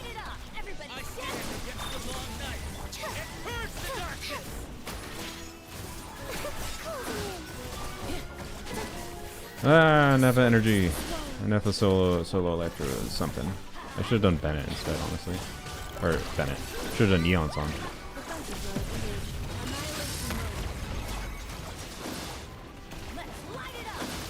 Honestly, I should just do Eon's on.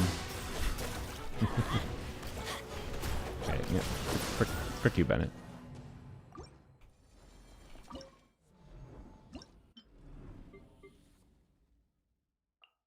You know, Eon's on's more fun anyways. It'll be easier for every kind of setup. Way better for energy economy. Crap. Okay, let's do this. Crap. Okay. Really? How do you not have energy? That's what I get for not actually putting an ER timepiece on you. Could have. But I simply didn't. And that's my mistake.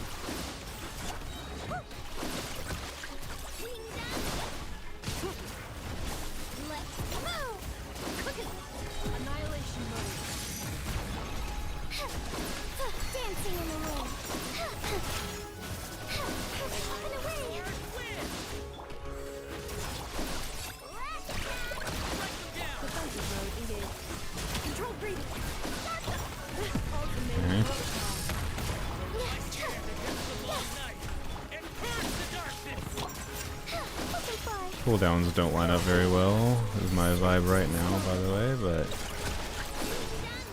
I don't think I've done a good job leaving Nefer on field, but such is life.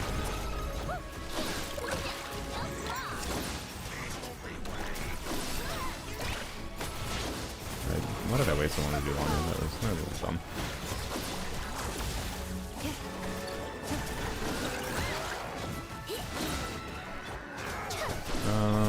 Let's see. Do this.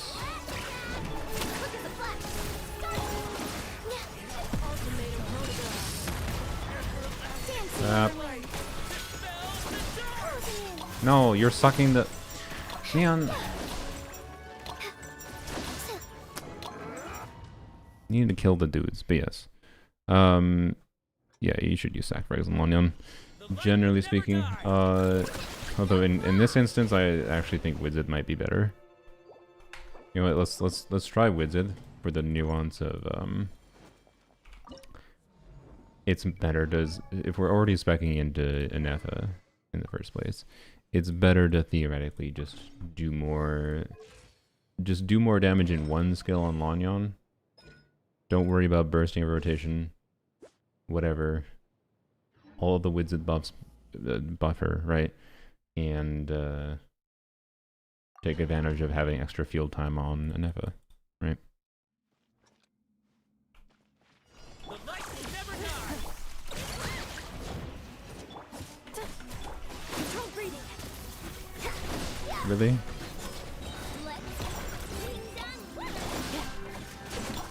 Also, I never Lanyan. Whoops.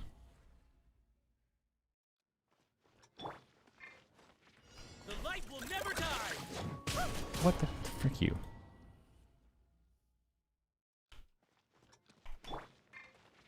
The light will never strike them down. Wizard buffs on me as well. Stronger. On my mark.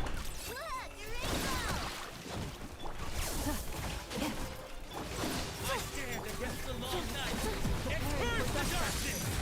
Insulation chamber. Closing in. Okay.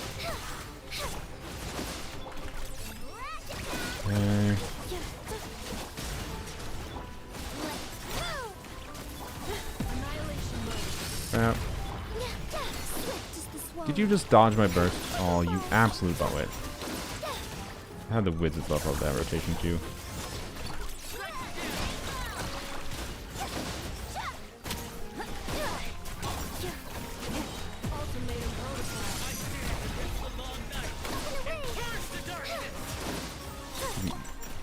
Am I dumb or did my skill like not hit?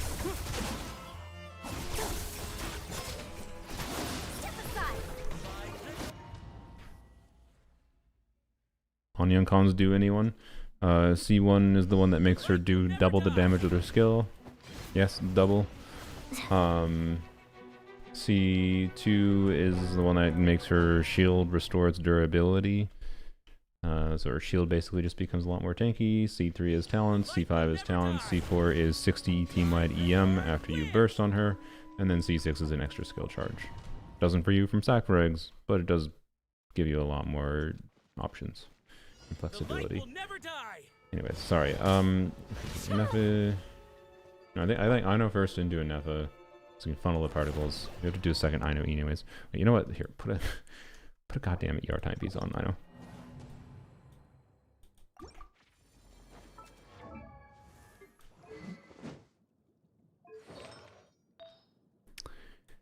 Go back to...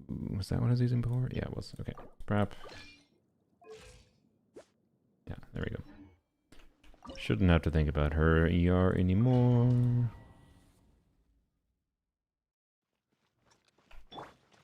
Oops. The light will never die. Defensive mode engaged. Control breathing. Let's flash it back. Annihilation mode. I stand against the long night and purge the darkness. Right here. We just stay on field of the Nefer. We could dash around. Tap. Tap.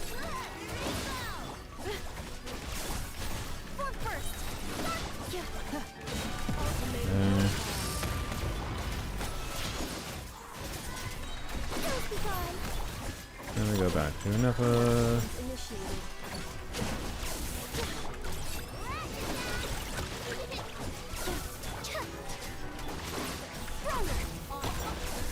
Annihilation mode. Bro, are you immune during that? This is the second time that happened where Lan Yan skilled and you didn't take any damage from her skill. Unless I'm blind, it didn't look like you took any damage.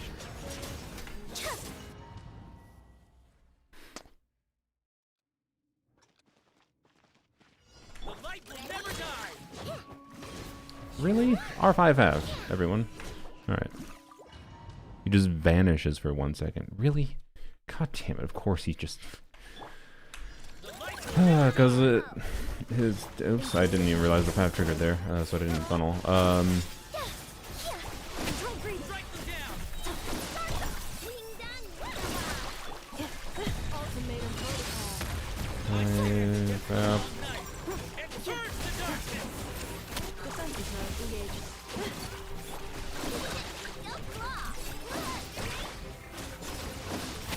Step aside. Annihilation mode. Up and away. Dancing in the wind. Cleanup sequence initiated.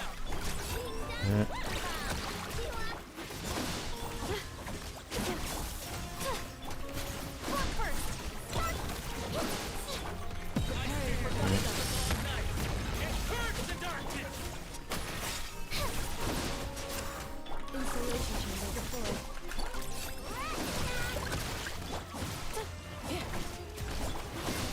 Quick as a flash.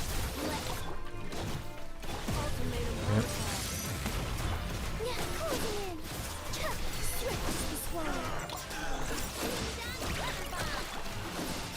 Oops. Not building enough.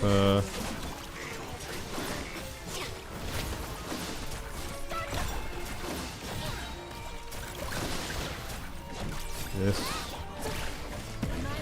Oh, I didn't get BB before that, did I? Defensive mode engaged. Dancing in the wind.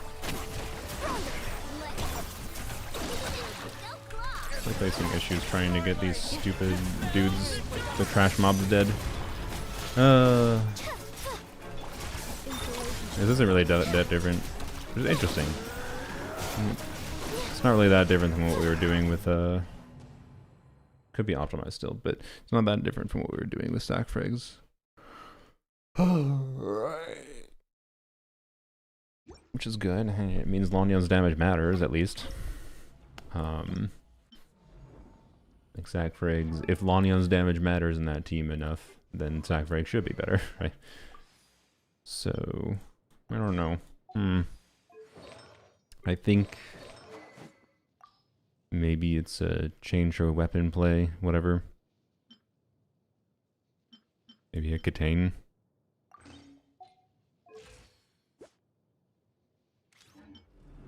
Katane with a crit damage circlet instead.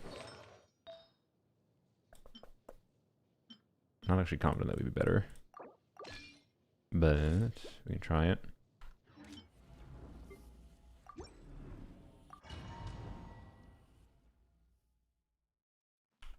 I think her cons are average. I mean, if you want a DPS on you, Strike them down. if you want a DPS on you, you'd really want cons. If you just want to use Lanyan for supportive utility, her cons don't matter. And you need C1 for DPS on you. Defensive mode engaged. Controlled breathing. On my mark. Crash it down. Open fire. I stand. How do I still not have her burst up? Katane, what are you doing to me? Insulation. Quick as a flash.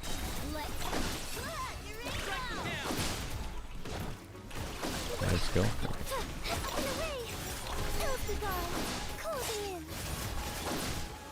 Ultimatum protocol. Defensive mode engaged.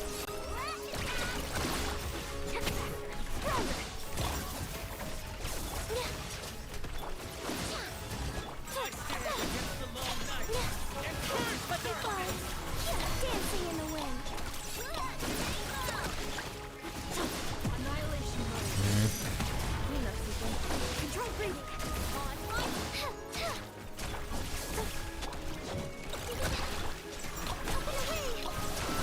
Yeah, every variation we were trying having the same, like, not quite reaching the breakpoint. I think, Play might be a Staff of Scarlet Sands build on a Nefer.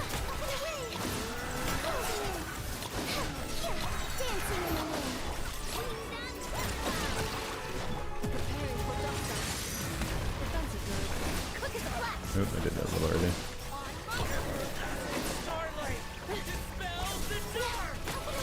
Wait, you still had an enemy alive? No! God damn it.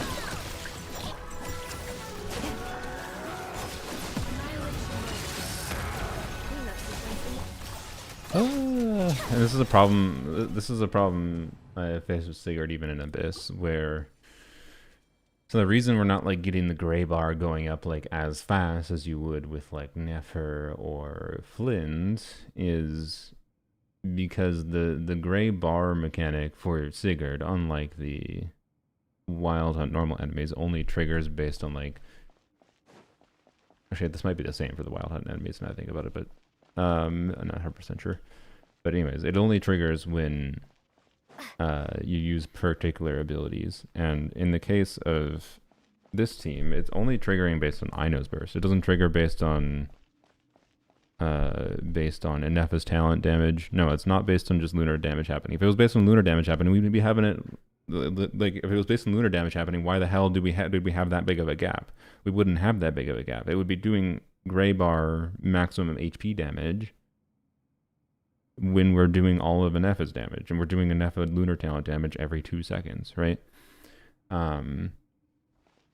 So like, yeah, according to some early calcs, Durin is an upgrade over Mav. Yeah, if you're meta brain rat pilled and you don't understand the value of units for team building and flexibility and versatility, and you don't understand how Moika is a cringe-ass character who broke the game on a spreadsheet level, the fact that people still spreadsheet the way they've spreadsheeted before Moika, but then still do the same like things, even though like the obvious lack, like just fuck Moika. Anyways, any team where Moika is being played as a off-fielder or support in like air quotes, where she vaporizes or melts on her Q,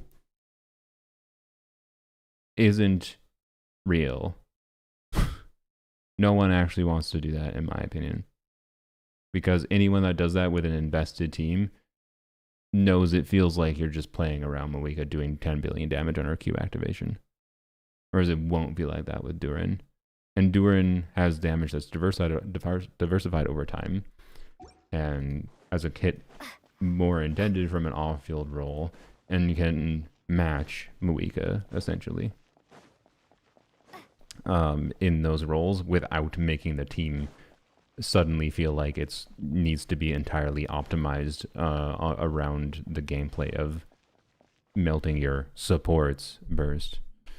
Anyways, in Veresa teams, yeah, and that's fine. I don't know, like, is that surprising that Moika, who gets extra damage based on being paired with Night Soul characters, is better there? Especially because of the fact that it's not surprising at all, because of the fact that Veresa has downtime in her rotations in an overload team that lets you do stuff with Moika on field. I think it would have been a fucking shitty balance if Durin was just a lot better than Moika in Veresa teams.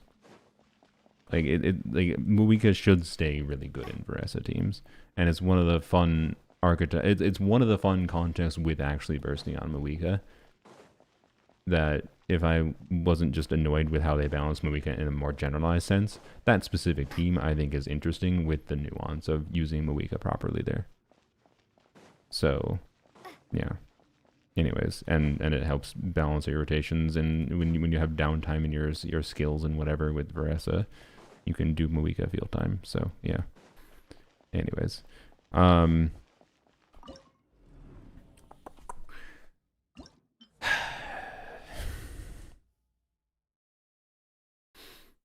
don't know. I don't find this fun to try to have to keep on tweaking. So I'm not going to.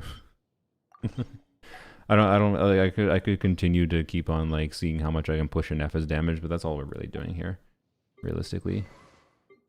And I could put Noblesse on Eon's on instead of Scroll, because like Scroll wasn't giving damage bonus to her and whatever. Yeah, blah blah blah blah blah. Her lunar talent damage at least. So, yeah. I try Sethos. What do you want me to try with Sethos? I can try. I don't know. As a point of comparison, we could try Sethos. We could try Sethos. I know. I haven't tried Sethos. I know. Sethos. I know.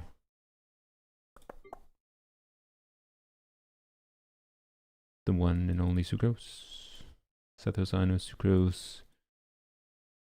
This is probably gonna be pretty similar to what. I mean, maybe it'll be better.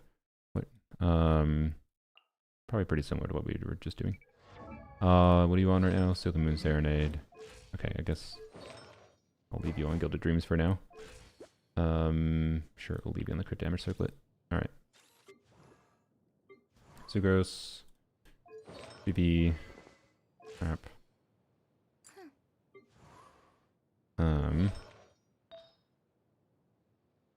Yeah, I'm not even in the mood now to test against the Vatui operative, to be honest.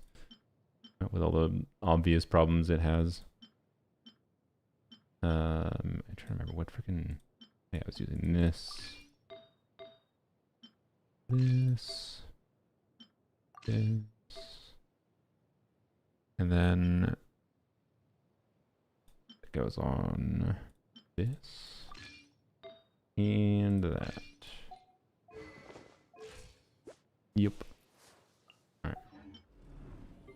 So let's try. So those should be equipped right now, right? Slingshot, Wanderer's Troop. That's fine. Probably should put you on the more crit focused Animo Goblet. Oop. There we go. This team has so much EM buffing. Weapon on Sucrose. The light will never die. Oh, that's interesting. Is that what I want? You know, here. I'm fine with that weapon on Sucrose. But I'm going to do the lazy option, which is worse because Sethos doesn't care about attack. like this would be good if I make sure to like rotate properly and give it to Nefer, but this will actually benefit Nefer less. I don't have to think about it, and it will technically convert into a tiny bit more EM for the team. Technically. Or I could do Sacrifice if I end up having rotation problems. Alright, The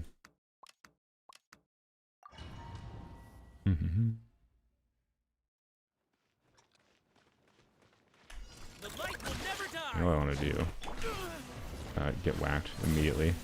Okay, never mind. You decided to pull Nefer, you can get an achievement for using a skill on David. Who the hell is David?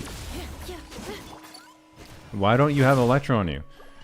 Did you seriously just dodge my initial instance of Electro? This freaking butthole, dude. The light will never die. How am I not triggering Fab? Like, good.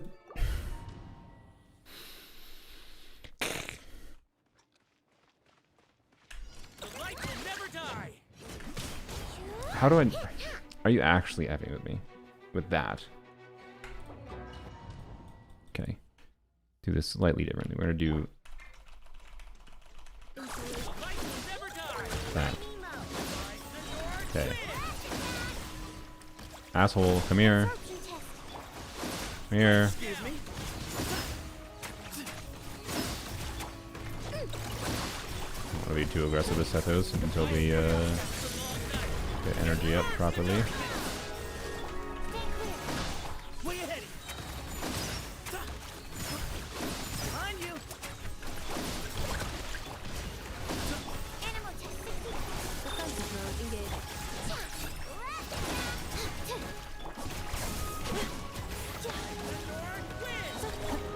Okay.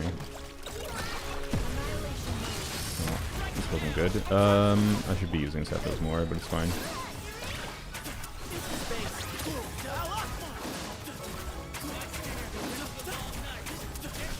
Ow. Still got this.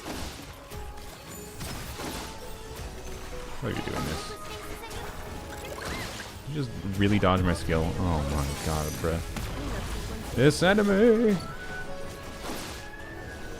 Stop dodging everything! Arrgh, this enemy is so painful. It's fine. It's fine. It's fine. This is in many ways this is what makes Sigurd enjoyable, but holy hell is he painful right now. Right. I forgot to catch his particles on field. Good job, brain. Can bro move slightly less, please?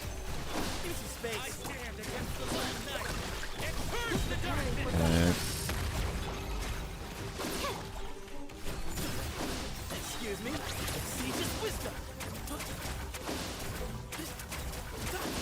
Honestly, I think I should just charge attack on Sethos. It'll be easier.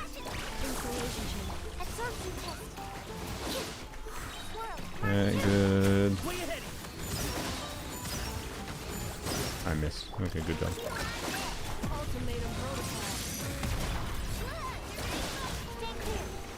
Stop dodging my skills!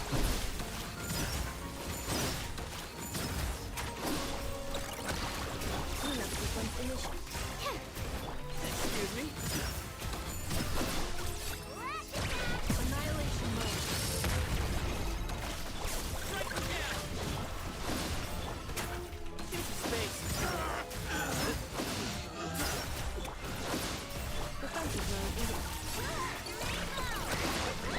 Okay.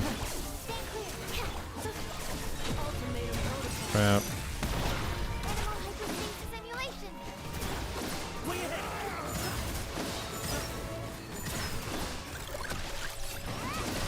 Yeah, this stupid problem of like only doing gray bar damage after Ino burst is so awkward. And we have the oh, did we get to the crash mob this time? I think we did. I need to optimize so much here. Ugh. Again, I don't think it's necessarily impossible, but just like so annoying, and there's like energy situations to optimize there with Sethos and whatever. Ugh. Ugh. Wow, you made Sethos face tank out of face tank Sigurd's damage. I mean, I think it was the shield that helped me, but Sethos overloading quick burn in general. I mean, in general, yes. I do like Sethos. I like most variants of Sethos teams.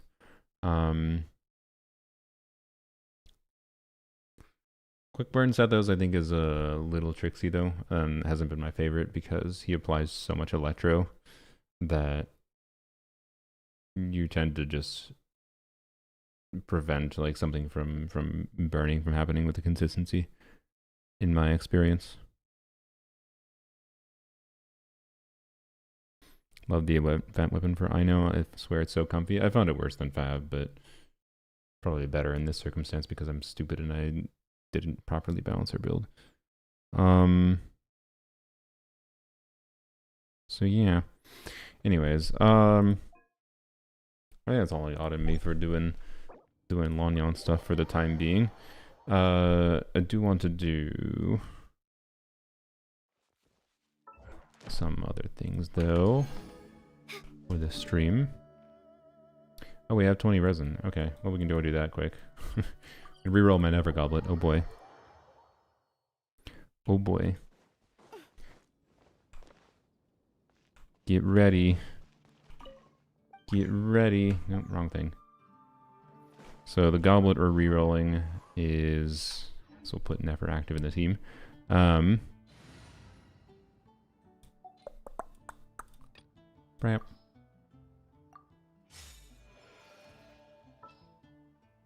Here, I'll put official here so the team name is appropriate. In the name of the princessin.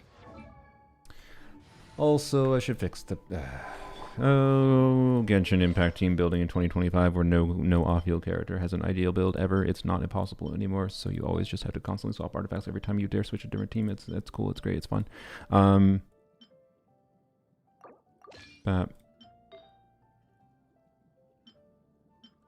You were on, I believe, this. And that. And that. There we go. I know with 287 ER. Let's go. Brap. And you are fine, I think. Yeah. I am tempted to reroll Official's Goblet instead, to be honest, right now. But I can't. I got too much, like, mental poop in my brain right now. I got too much in my brain right now sitting on the, yeah, I meant to be. Switch to this. Do. Wait, oops, I did the wrong order. Yeah, I meant to use like that. Kirara with key, I wanted to test it. Yeah, there we go. I've been using I used a fab build for Kirara, to be clear, in my fearless clears with Nefer, but anyways. I currently have an offset goblet on her. This is a 4-line. It started with, I think it started with 3.5 crit rate and 7.8 crit damage, if I recall. Like, it was double high roll start as well. And yep, so yeah, this piece has all the potential in the world, but I'm gonna go spend 20 resin quick. Do. Add Ast. Why Emily in Kniech teams only for Dendra application? Do you think Emily does only Dendra application? Add Ast. Does she buff anything else? Thank you for. Is this what the power creeping has done to people? Where people look at Emily and they're like, she doesn't buff Dendra Res Shred by 12,000% and give an attack buff to characters named Kniech and and a crit buff in her kit? She does nothing for Kniech. She does.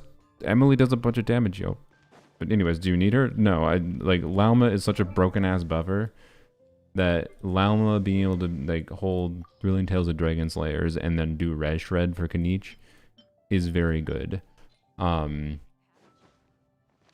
also I think it's worth mentioning that Lauma Durin I think might actually Lauma Durin plus a Hydra unit. I wonder which one in the future will probably make Kniech Burgeon actually real in the future. Like, I think Emily has never been more unnecessary for Kniech, for what it's worth. And yes, Emily buffs with Deep Lid. So, anyways. But her whole kit gimmick is doing damage. She was made back when they apparently she was one of the last characters they made where they cared about game balance, when they released an off-field DPS, and the off-field DPS just did damage. And she did a lot of damage, but she had conditionality to doing her damage.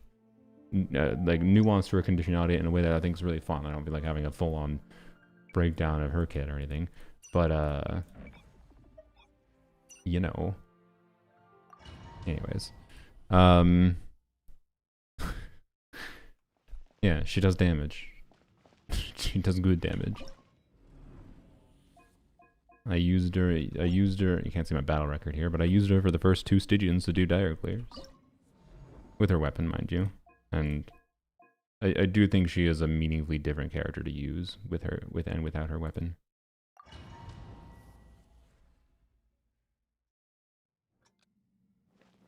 Are they wrong though? I mean, what the fuck does it have to do with wrong or right? If you're so meta to, oh, I made a mistake. Whoops. If you're pilled on getting the best damage possible from Kniech, yeah, this is why I shouldn't have. God damn it. No, restart. If you're pilled on getting the best damage possible from Kniech, like, from what I understand, unless you're, well, you know what? No, like, I think if you want to play Kniech, I think the better approach is to get Lauma for Kniech than Emily at this point, quite frankly, because Lauma just buffing Kniech a bunch will scale more with your Kniech investment, so scale with your Kniech when your ability to play Kanich, scale with your, if you get like his signature weapon or Moika's weapon for him, and if you get a C1, right, it'll scale with that much better, yada yada, like, but We'll see about that. Let's light it up. on a team building value level though, I still think Emily is really good for Kanich. So, yeah, anyways.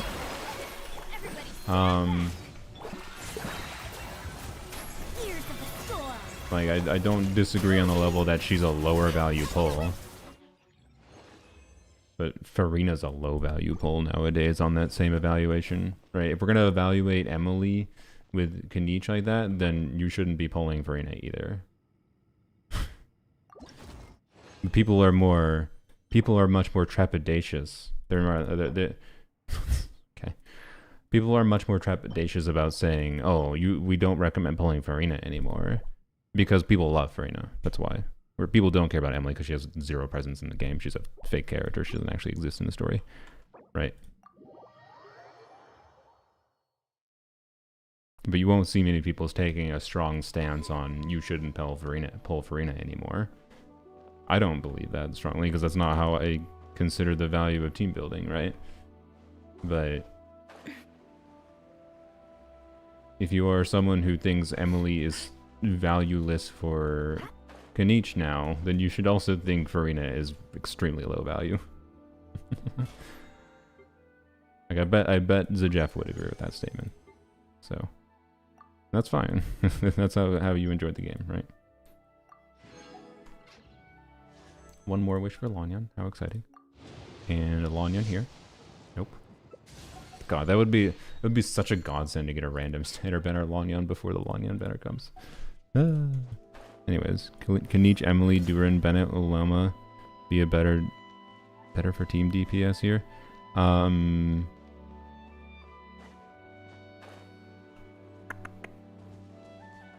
That's an interesting question. I don't know.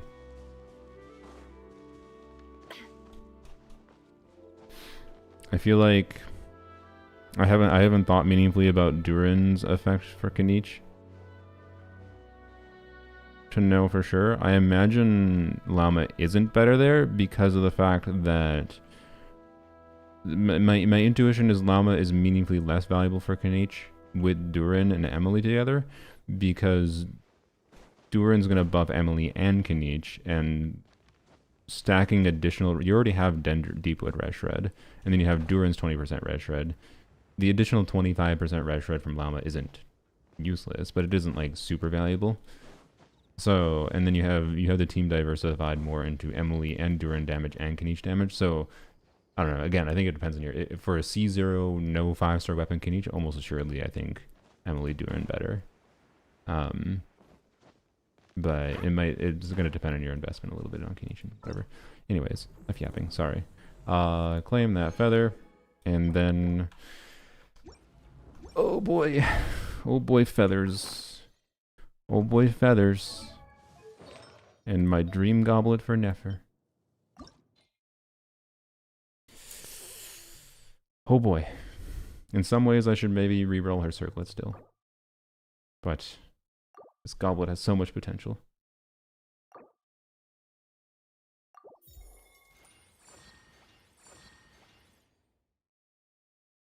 I fucking hate rerollers, man. I fucking hate rerollers, man. Great. So literally all the rerollers this patch on my main account have been fucking useless. Like, literally useless. Like, garbage. Literally did nothing for the account. Every reroller this patch did nothing. I want to emphasize that with you. For anyone that's like, oh, stressing trying to clear endgame. They did nothing. And that's what they do on average in my experience. The average is nothing, and then sometimes you're like, oh, sick. This artifact that I rerolled 7 times has turned into something good finally. They're so garbage, but they're a perfect endgame reward. They're a perfect endgame reward for being something that like doesn't actually matter, but is a cool thing that can be fun. So garbage ass item. The main thing I dislike about them still is just how they make me keep artifacts that I otherwise would not have kept if they didn't exist. And it's why like I have some of these artifacts here. Honestly, I'll keep this one star because this is like my dream gladiator piece for like Yai potentially, but it rolled shitty. So like, and I need 2 fucking rerollers to reroll this goddamn thing, and it's probably gonna take goddamn 8 rerollers before it actually rolls well. Like I just, but like this, honestly, I'm not gonna reroll this. This is too high a stat value for me to care for Yai. Yai appreciates the attack percent too much. It's in there for this. I'm just not gonna bother anymore. And this, maybe if I end up finding a use case for it, but like I'm just gonna leave it there for now. This thing, same thing. If I end up finding an HP scaler, maybe like I want to reroll this for Dia. And this is like, it started with double high rolls and it's 4-line EM double crit. So like, you know, I'll leave it here. Same thing with this piece. Same thing with this piece. It's a 4-liner, like maybe. This piece, honestly, F this piece at this point. I'm even tempted to throw this piece away, but I'm not going to. It's just like, God, man, they're so shit. Like what I wanted to do this patch originally, my hope for rerollers was I rerolled this circlet, and I used the advanced reshape, right, where it guaranteed 3 stats, and it rolled really shit. It only rolled into EM, and I had a minimum or low crit damage roll. And technically, with Nefer signature weapon at least, technically that was an extremely minor upgrade, and I should have kept it. Technically, but my monkey brain right now, I don't really care that I didn't keep it, because my monkey brain I don't really need to min-max my Nefer build to such extent that I needed the 77 EM with a low crit damage roll. We're talking literally, it was like 1,000 damage per charge attack hit more. So 3,000 damage per charge attack hit, so across 6 charge attacks, we're talking 77 EM with a low crit damage roll compared to 21 crit damage with the 1 EM roll was 18,000 more damage total in a rotation. 18,000 total. Which to be clear is like 1k DPS. So it's like a 1% DPS improvement. Actually less than 1% because, well, we'll just, yeah, it's like sub 1% because I was already over 100k DPS. We're talking sub 1% DPS improvement is what the 2 rerollers did for me with a 3 guaranteed roll thing.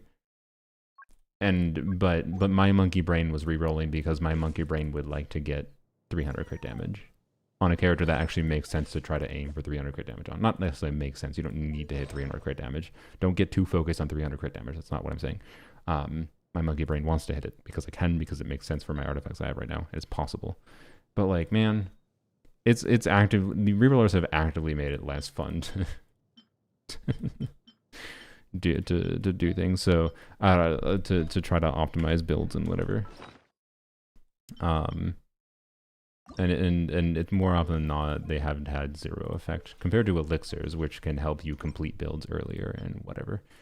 And elixirs can sometimes go poorly too, obviously, but on average, I have had much more real impacts from elixirs, and rerollers just, yeah. So anyways, I was right yesterday. Yesterday, I rerolled a random feather for Arlecchino, just on the off chance it rerolled better, and it rolled entirely into crit. Like, it rolled 5 rolls into crit rate and crit damage. It was like a 47, 48 crit value piece with attack percent and EM. And I was like, oh, that's funny. Particularly considering I selected crit damage and attack percent. I selected crit damage and attack percent. So anyways. Whatever. What kind of monkey are you, Saluna? A monkey who wants... Did I do theater yet? Theater was yesterday. I did theater yesterday. So anyways, that's sick. I like that. That's great. So it's great that the rerollers this patch did literally nothing for me. Like, I don't know. I still want to get 300 crit damage, but at this point, it seems more goddamn likely that I'm going to get to 300 crit damage by just getting a new circlet in general, right? Like, I can get a 3-line circlet that rolls better than this naturally from farming. I've gotten like nothing from farming so far in Stygian, but yeah, I don't know. My luck was decent to start when farming, and then has been really shit since then. Like, I got lucky in getting the initial circlet I have, for example, for Nefer, and I got a little bit lucky in getting her feather. And maybe her flower, I guess, too. Because it is a 4-line with crit damage EM. But, yeah. Anyways. It's just funny how, like, I didn't mind artifact, like, I did enjoy artifact farming more, and I enjoyed min-maxing builds more before they added feathers, which is like an additional tool to min-max your builds. Like, it genuinely just makes the resource situation more annoying on the account, on my account. So, oh well. Like, I'm actually struggling to remember which pieces I've rerolled on my main account that I've had I've had pieces on my polearm account that have had a positive impact. But wow, beautiful. You know what I'm gonna do? MH for funsies. Okay.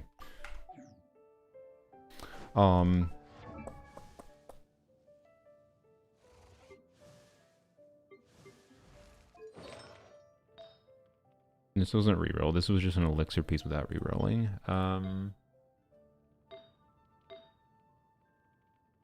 Have I had a reroll go more than just, okay, that's fine, I guess. Like, I've definitely had rerollers that was like, okay, that's better, I guess. But nothing that was like, oh, sick. Rerollers gave me a real meaningful improvement that's definitely noticeable. Right? More than just, more crit value, yay. Like, actually in practice noticeable, and yay, more crit value. Like, I actually... Can I... Okay, we have to do this. No, what? How do we...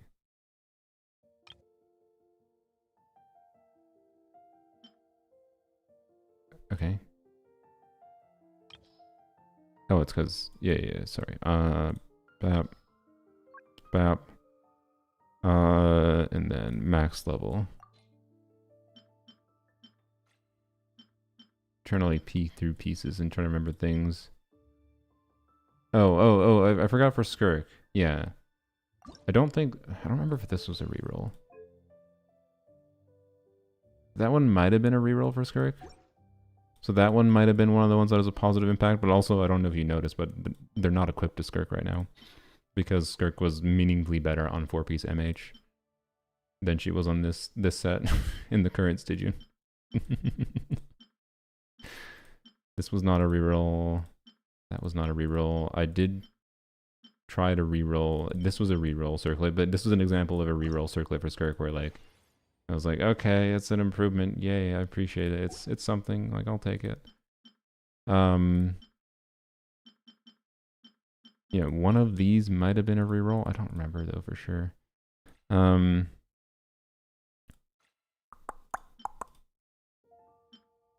I know I did reroll this circlet because it rerolled. This is like it was a perfect starting stats for Varessa, right? 4-line ER, crit damage, attack percent. Like, all it has to do is avoid defense percent. Like, it just has to, like, not roll defense percent twice, right? The first roll didn't roll into crit damage at all. I think I had, like, an ER roll, 2 def rolls, and an attack percent roll or something. I don't remember. And then the reroll was, like, better, but, like, again, not really better in a way that mattered. It didn't actually improve my Varessa build because I had this already. I had a 3-line piece that rolled ideally. Well, ideally, but low roll values. Like this piece was is so very close to just being better on my Varessa. It is even better on my Varessa if I needed the ER.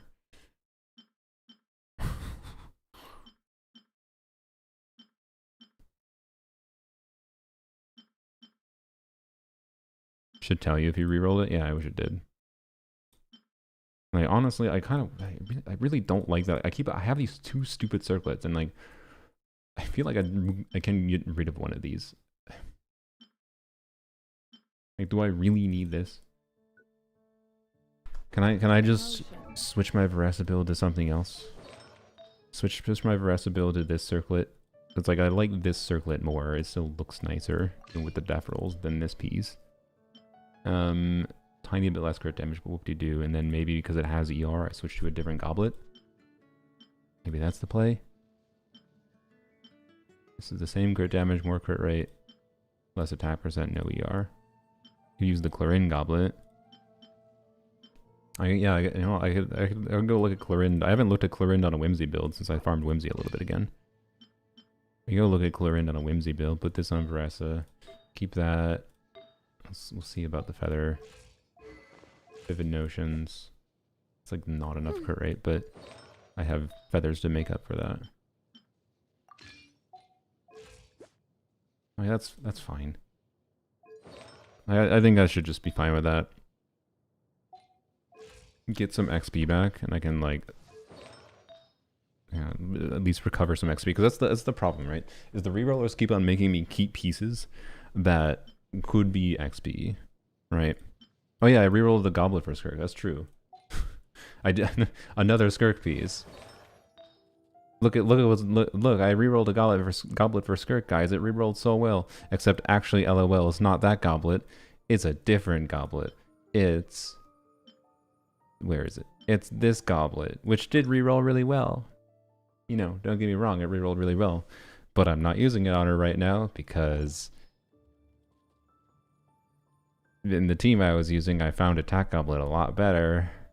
Like a lot better. I could go demonstrate it to you if you want, but it was a lot better. We keep both for ER options. I don't. These are close. These are close enough in performance. I do not care. I don't think.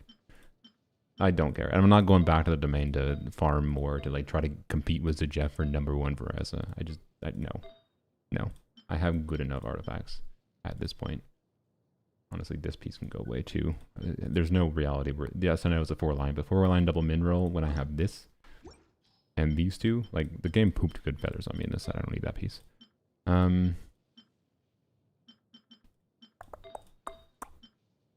never got that compelling of a timepiece, but yeah, have a crit damage circlet still if I need it. So yeah, like that cryo goblet rolled well for Skirk. So again, I think the two rerollers I can distinctly remember did roll well in a way that like gave me an improvement. Well, here we are today, and they weren't even useful today, right? They gave me an improvement, but not an improvement that actually matters. Today that much, and that's fine. Like I used them on Skirk in the level of wanting to have options for a Skirk build. That's why I wanted Skirk's artifacts, because I didn't want to always play Skirk with Farina, right? That's the main reason I did that, and that's fine. I still value having them, and I still will value the cryo goblet. I'll still value the circlets and whatever, right? But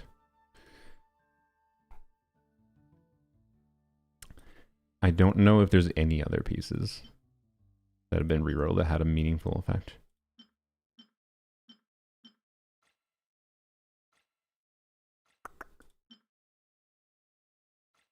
I'm trying to think of anything. I actually don't think I'm a mana count other than the Skirk pieces that like had minor value. Like I tried rerolling a Farina ER time piece and that rolled shit. This was not a reroll.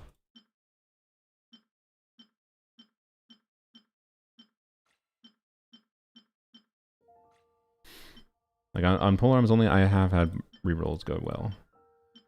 I've had 2 in particular on a flower and feather that went well.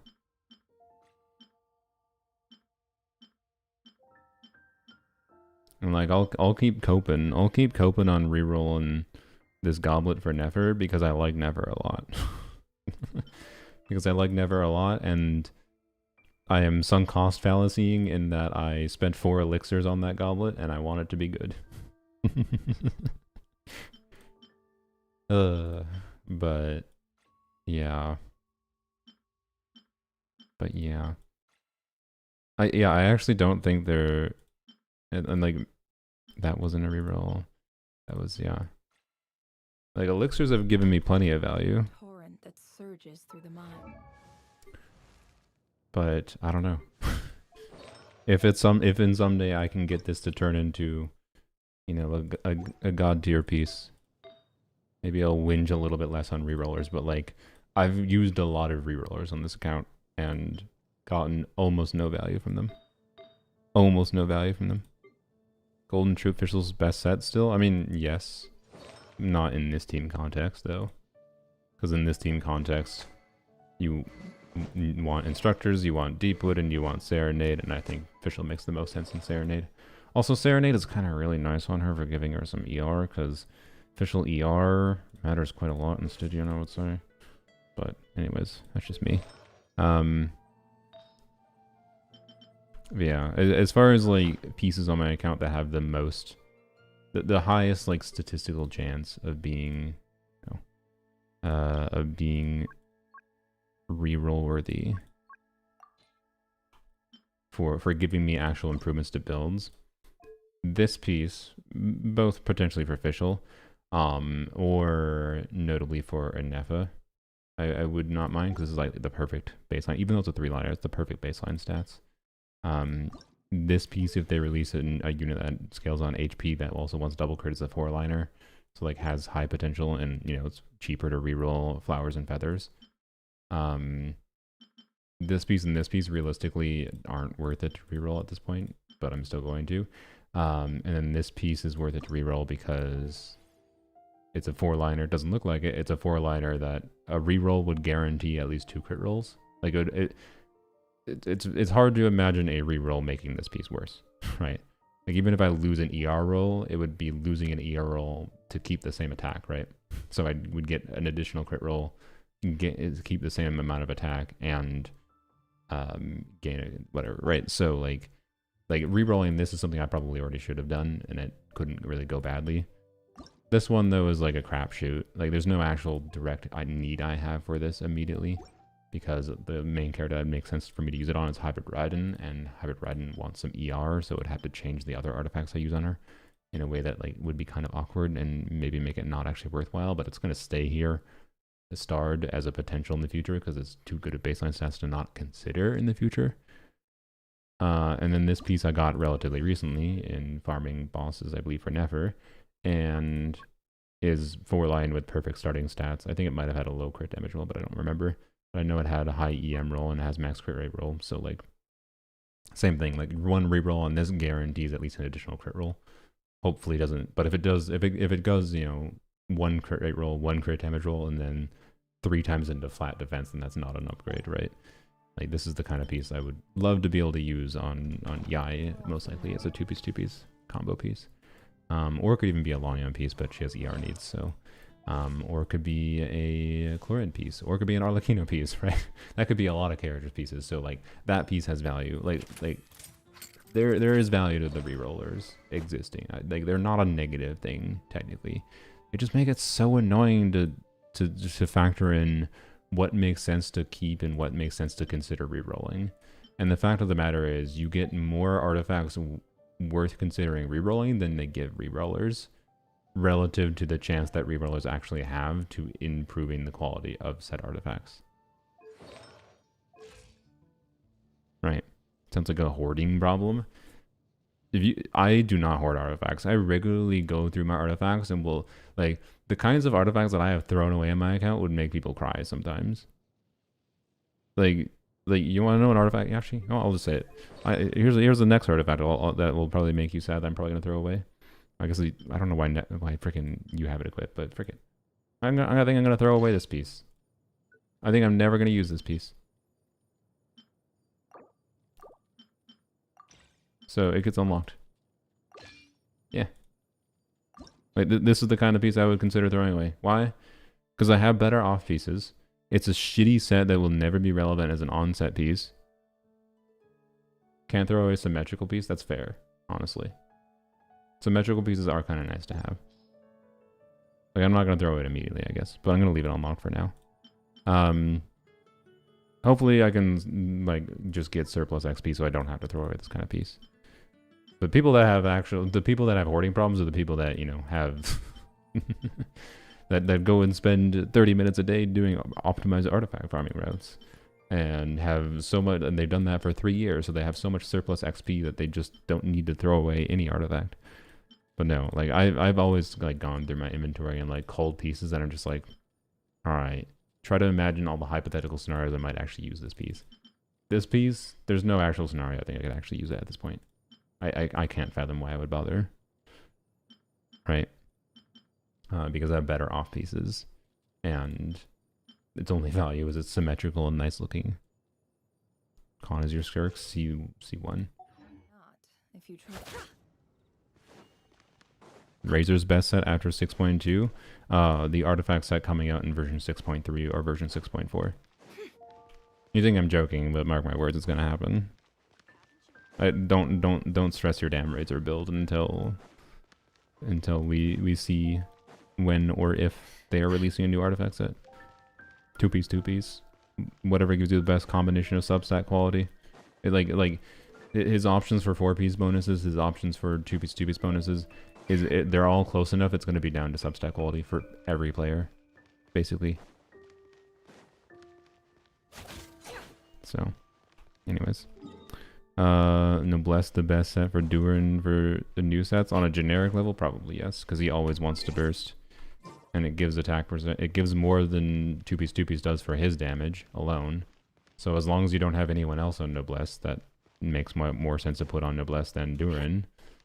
Durin makes a lot of sense on Noblesse.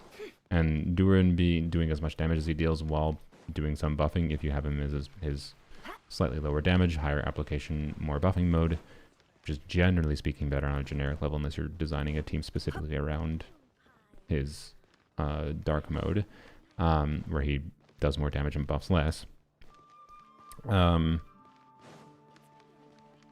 It just like I don't think there's that many contexts where, like, even post releasing a Hex and Circle artifact set, I could see Durin's best artifact set still being Noblesse. So, but I'm not confident on that because I don't know what exactly the artifact sets are.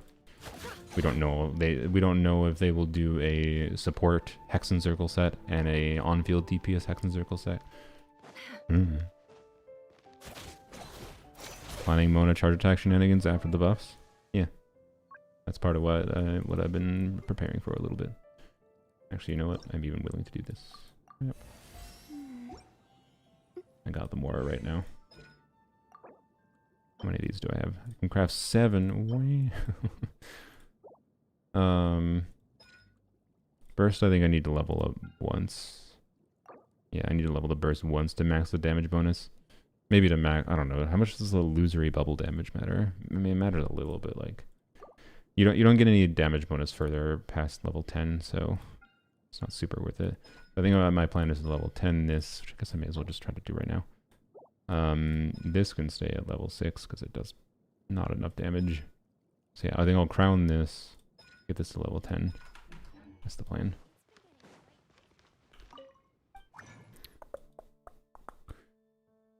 Let's see. Oh yeah, I said I was going to do events. Man, boy, I got super distracted with that, didn't I? Or I said I was going to, not events, local legend. Local legend quests. Did I even say that? That's what I had in my head. Crap. 2 bonus from Eula. Let's go, Eula. Thank you. You want to give me a bonus again? Nope. Alright. Such is life. Wait. How many of the other Mondstadt ones do I have? Character review. Nefer thinking of rerolling her goblet after using Mona's Feather.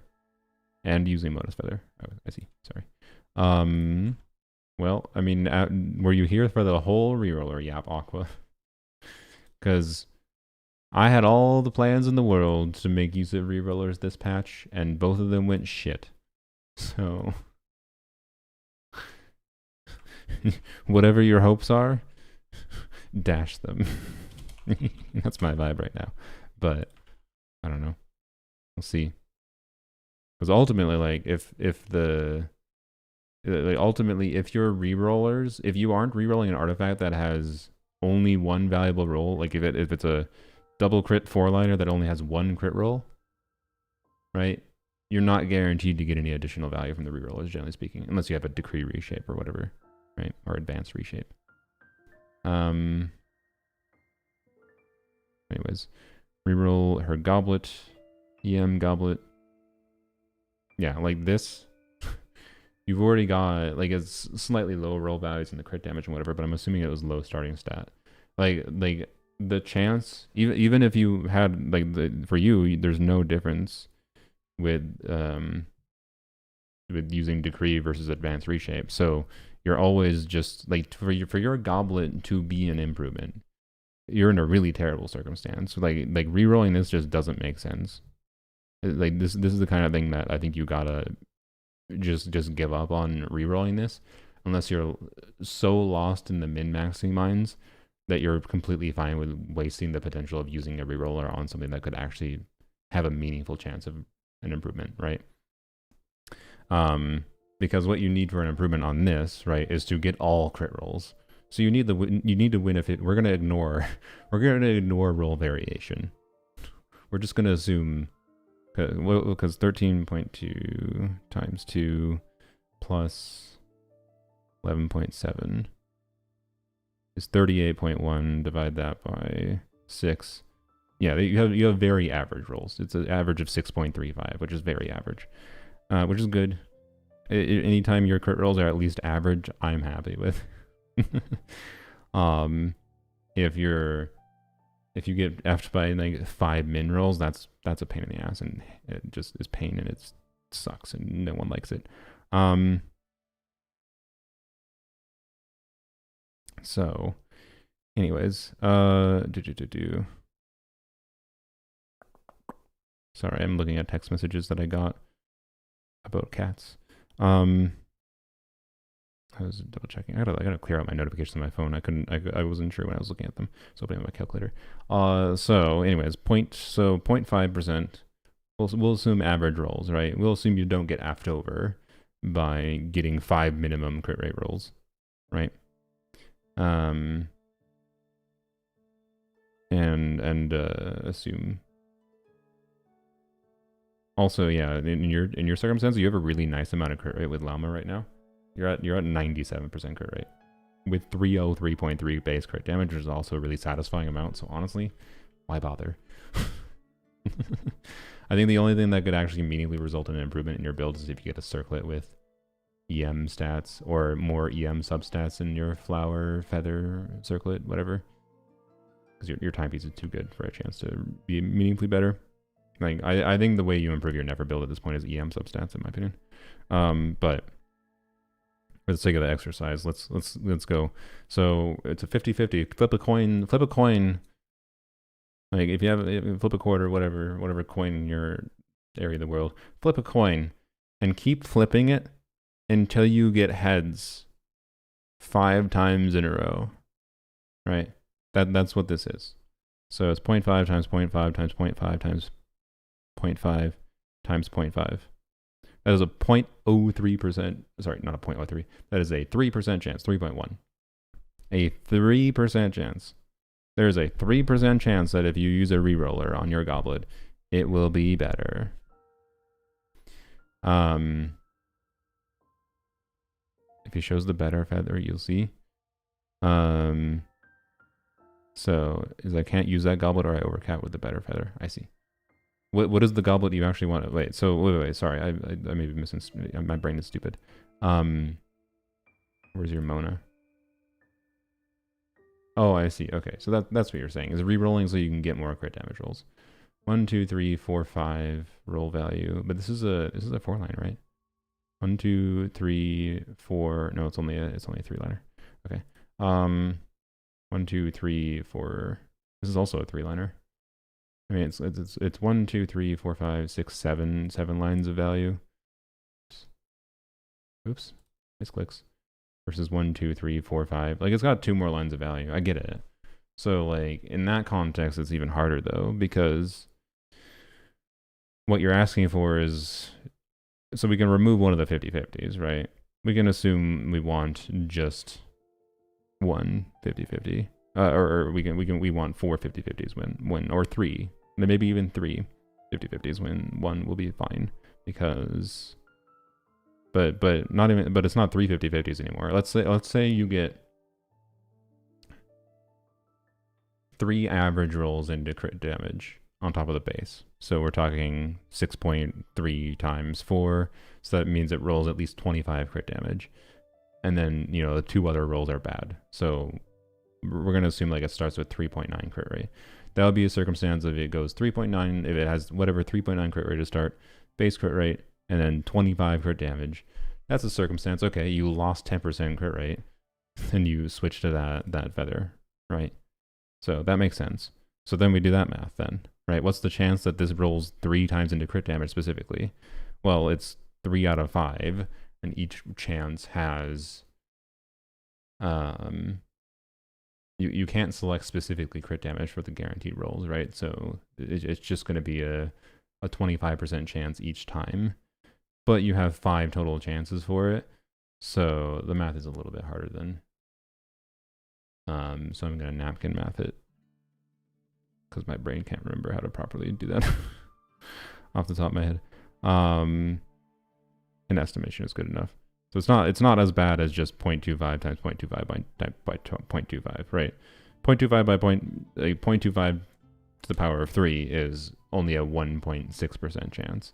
But you have an additional 2 chances for it to roll crit damage, right? So I believe it's more in the neighborhood of probably like a 5 to 10% chance. Napkin math estimating is fine, right? I think it's fine to estimate that. Someone, if you want to, can update in chat, do the math properly of what the chance of it rolling specifically 3 times into crit damages, which I think is probably the breakpoint for where it would actually make sense to do that. But I'm quite confident it's not more than a 10% chance. So we're talking like on average, it would take you 20 reroll feathers, sorry, not 20, 10 rerolls total. On average, you would expect it to take you 10 rerolls. That's a total of 20 feathers. 20. We're talking like at least like probably, depends on what you're buying for the battle pass and whatever, you know. We're talking like 3 to 4 months of feathers for a chance to have that happen, right? The better one was a 4-liner. It was just kind of low rolls. Oh no, it isn't. Okay, I was gonna say it didn't look like it was. Rolling crit has a lower base chance to roll compared to stats like flat attack. No, that is myth. That is not real. There's the same chance. The chance of rolling crit is based on the starting rolls. Like the chance of the game giving crit as a baseline is lower than flat attack. The chance when upgrading is always equal between all the stats, right? Each level 4 you do is always a 25% chance to any stat. And then if you're doing rerollers or elixirs, the pity system. So it's always an equal 25% chance each individual roll. There is a lower base chance for the artifact to start with double crit, though, right? The base chance for Genshin artifacts, I don't remember what it is, but the base chance for, wait, is it not here? Ah, frick, where is the, man, I haven't looked at this for a while. I thought this page had a link for it, or a section for it. Oh,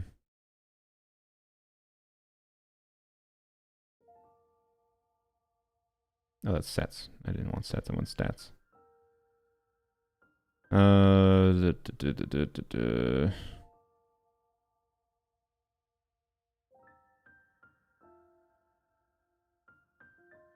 There we go. There's a dedicated article. Okay, there we go. This is what I was looking for. Yeah, I thought they had it. So, these are the baseline percent chances for each rarity. Sorry, that's the main stat total. I'm a dumbass.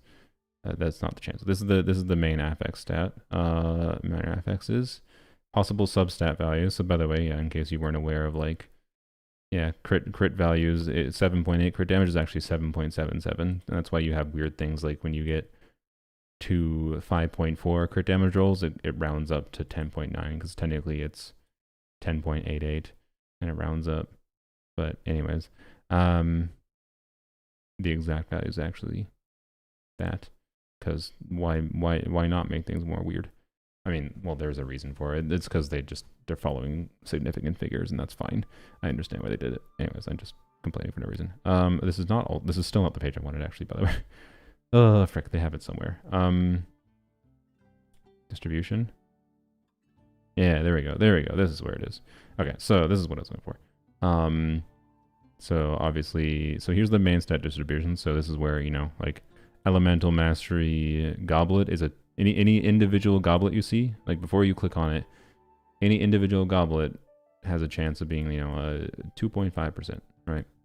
So you can see about 20% between HP, attack, defense, and then it's 5% each elemental goblet, and then EM is half because they hate us. And as far as I'm aware, they've never adjusted these ratios other than when they released Dendro. That's the only time they've adjusted these ratios. And I'm pretty sure Elemental Mastery Goblet stayed the same, and they just lowered the chance of HP, attack, defense when they did that. Like, I don't think they did anything crazy. But anyways, they should, in my opinion, they should increase the chance for EM Goblet at this point. And reduce the chances of HP, attack, defense percent, but it doesn't matter really at this point. And then Circlet, you can see it's 22, 22, 22, and then 10, 10, 10, and then 4% for EM. Timepiece, and then Timepiece is the easiest to get EM instead on. It's equivalent to ER, and 26% for either. But then there's the minor affixes. So there is a weighting system for minor affixes, and what makes this weighting system a little bit weird, so you can see crit has the lowest weight, and you can see this is the weighting formula, but crit has the lowest in weighting, so that means it's the lowest chance to show up at a baseline, right? And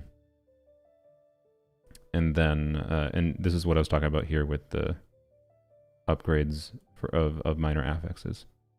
So you can see 25%, whatever. But anyways, right, actually, this is what that was. What is this?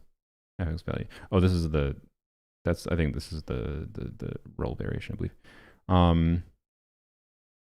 This is the affix slot upgrade when you're doing the leveling. Yeah, and then this is just a breakdown. This is not a game formula. This is just the chance that it actually rolls this many times. This is what I gave you before, where I like was running like coin flipping 5 times in a row. But anyways, the important thing here is the weighting system. Apparently, which is fine that they are not describing it this way. So what this means is that it's less likely that you get double crit as a baseline stat compared to the other stats. And yeah, the flat stats are most common. Then you have HP, attack percent, defense percent, ER and EM are all equivalent, and then crit is slightly lower weighting. So for the probability of crit damage, you can see it's the weight of crit damage. So, you know, the 3 value here, divided by the weight of all the other stats that are possible in the artifact.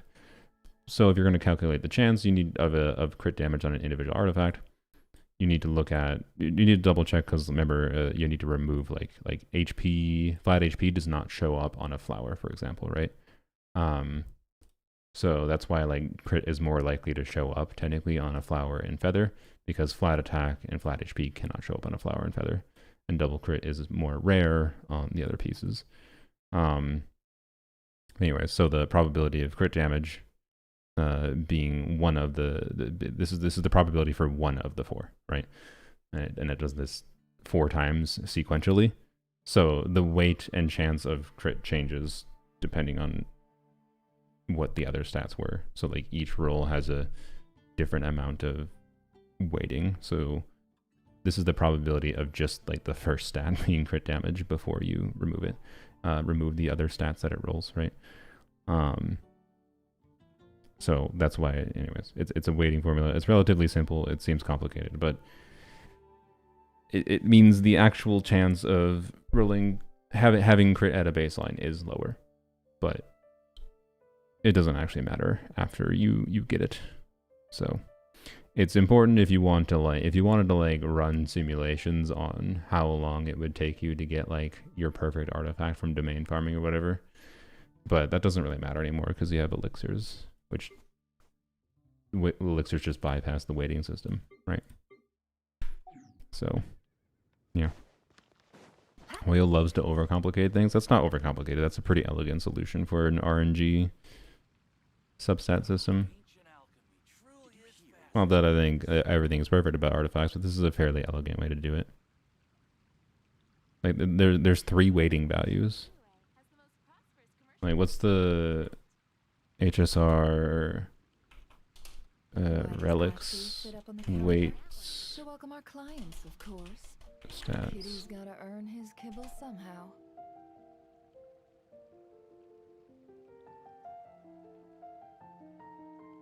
Did you hear what happened with the sky?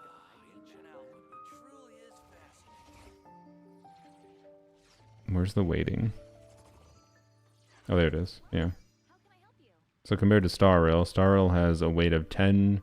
Star Rail will just compare the number of total ones. So Star Rail has a total of 4 different categories of weighting, and they have it at 10, 6, 8, and 4. And the reason they scaled these values for the weighting differently is simply because they tweak these weighting values relative to each other in order to make their desired rarity of like how often speed and crit shows up, right? So speed is the rarest substat in Star Rail, right? The sky in Natland. But that's a more convoluted system than this, which just has 3 tiers, and it's just double crit is the rarest. The flat stats are the most common, Trust your and then eyes. everything else is in between. People only That's a see fairly what simple they system. see. That's all the end Don't conclusion be your is, own fool. right?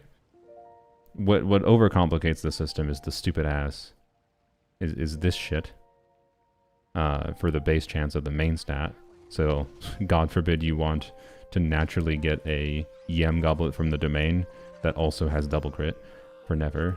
You don't. You just use elixirs. And then the chance of the roll variation of whether or not it's minimum roll versus high rolls. That fucks with things a lot. It does. Don't get me wrong. God, I hate Star Rails though.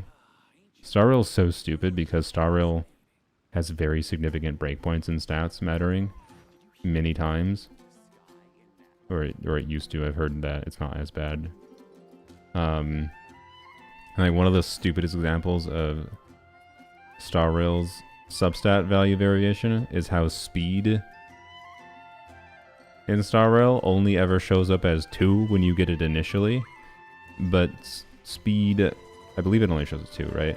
But speed can be 2, 2.3, or 2.6, and the only way you will know if you had like a high roll to start is after you start upgrading it. It's just, and like if you upgrade it and it gets a roll into speed a second time, you will know that it has 5. It'll shows 5 speed because it'll be 2.6 plus 2.6 is 5. But like, it's so dumb. Anyways, and by the way, and that matters in Star Rail because literally whether or not you hit a very specific speed threshold will determine whether or not an individual speed roll can actually have any relevant effect. Like a speed roll can have literally 0, not like imperceptibly 0, literally 0 effect. If it like was a high roll versus a low roll or not. Miserable ass system. Especially when you can't even see the shit. You can't see the stuff. It's bonkers. Bonkers. Insane implementation. Like everything that's bad about Genshin's artifact system, crank it up to 11 is what, in my opinion, Star Rail system is. Anyways. It's been a while since I had a Yoli complaining about conscious stupidity rants, but oh well. So yeah, thank you for that tirade, Aqua. Should you reroll your Never Goblet? In my opinion, no. It's the same reason I shouldn't even have bothered technically crafting this goblet. I only did it because like I was would like to free this to go back on Raiden, and then go back to using and then use this on Never and with a really cracked off piece in my case. But you know, the game rewarded me by giving me a good piece, but then it trolled me by making me now have to consider rerolling it until the end of time. So, yeah. Anyways. I am not as much in the mood. I have to do D&D in 2 hours. Oh, my friends asked me if... Well, yeah, they didn't say anything earlier, so I assumed I could stream. My friends asked if we wanted to play anything. They actually are playing something. Maybe I'll just end the stream. I was planning on doing like the local legend quest. But honestly, that artifact, that stupid artifact, man. That artifact took me out of it. It took me out of like wanting to do much. You know what? I'm gonna end the stream with doing some brief testing at dire difficulty with Dia here. The Fatui one is kind of long. I'm like halfway through it, but yeah, I think I might not be halfway through it. So yeah, I don't know. I'm no longer interested in doing questing. But we can go test something else I was intending to test, which is the viability of Dia over vape. We're not gonna. I definitely need to tweak a Nefer's build, I think. The Nefer right now is balanced around I know being in the party, but we'll see. What am I doing? Where's Chevris? There she is. Okay, so the two enemies at dire difficulty that have the possibility of being able to be cleared by Dia, my Dia, is Hera or Fatui Operative. Hera has a higher DPS check, but Fatui Operative has the Bond of Life problem, right? And the cryo application slowing things down, and etc. etc. Fatui Operative has many layers of problems. I would like to briefly check both, at least. The Fatui Operative, I think, funnily enough, might be possible on the level of the fact that in its down phase, I think we might be able to juggle it in the air with overloads. Maybe? Why is Chevy there? Yeah. How to build Hyper Raiden? Hyper Raiden is just build around Emblem with as much crit as possible. I was saying Hybrid Raiden before, not Hyper Raiden. Hybrid Raiden is, for me, and I still maintain that I think only really Staff of Scarlet Sands and maybe her Sig Weapon, but her Sig Weapon's awful to build on it. But Staff of Scarlet Sands, EM crit damage is the way I go for Hybrid Raiden. Anyways, let's see how this goes. I'm gonna message my friends. I am planning to end stream in a few minutes. If we want to. For a short bit. Okay. Oh, Gene thing doesn't work in Dire, right? It does. But I don't know. If I have to do that to be able to include the included Dire clear in the video, I will. But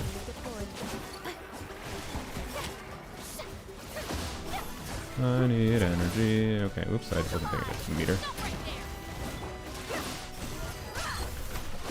Yeah, this slow start, man. Slow start sucks so much. Also, I shouldn't have shielded there. Also, I still don't have energy. That's terrible. That's such a terrible start. Alright, that is going to have to be optimized. Also, I took over with Pyro because I didn't have Karina going. Don't have energy. Oh my god, it's so doomed. So doomed for the current builds. Oh, man.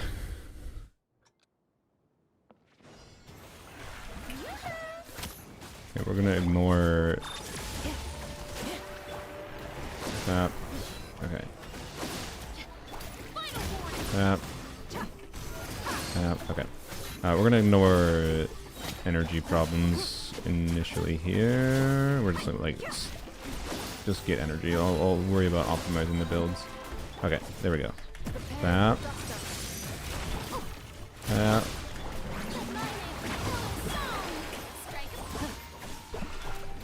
Okay.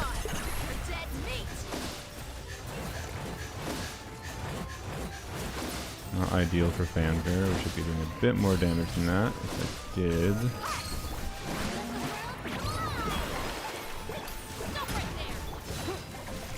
Why? Did I not get a fab trigger? I didn't. Oh my god.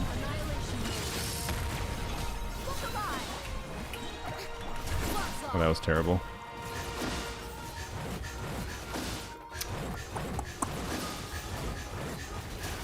Man, if I hyper optimize the energy situation, it might be doable.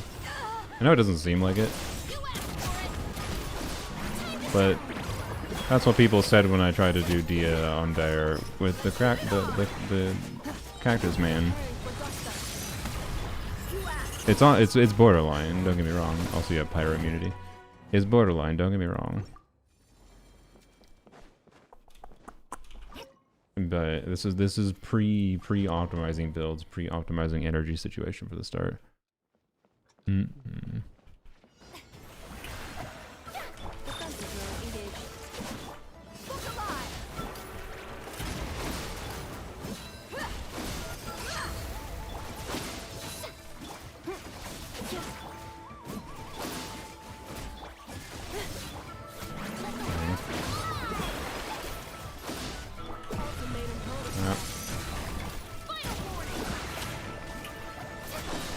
Wait, I just realized, what build is a Nefer on? I don't even remember what she's on. 'Cause I don't know if I fixed it.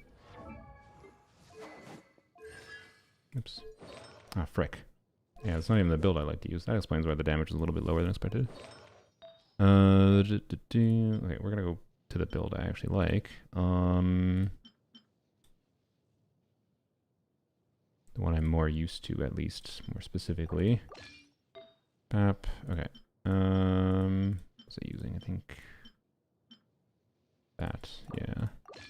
Oh, okay, that one probably doesn't. Okay, we'll use this one because the ER probably matters. That, and then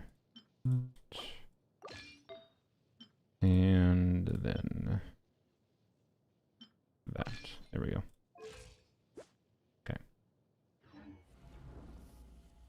Wait, that seems like a low amount of ER. Scarred Spine, 20 ER. Oh no, that okay. My brain looked. I think I looked at the. I thought the crit damage was the ER.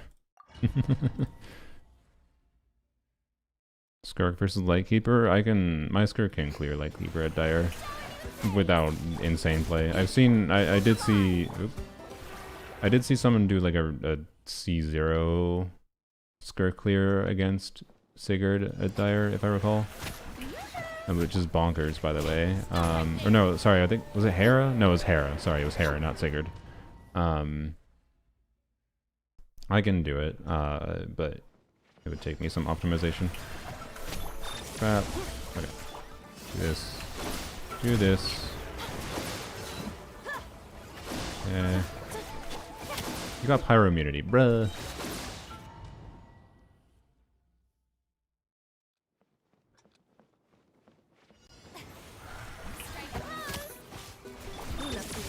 Takes so long to do that. Okay, brain, you're being dumb.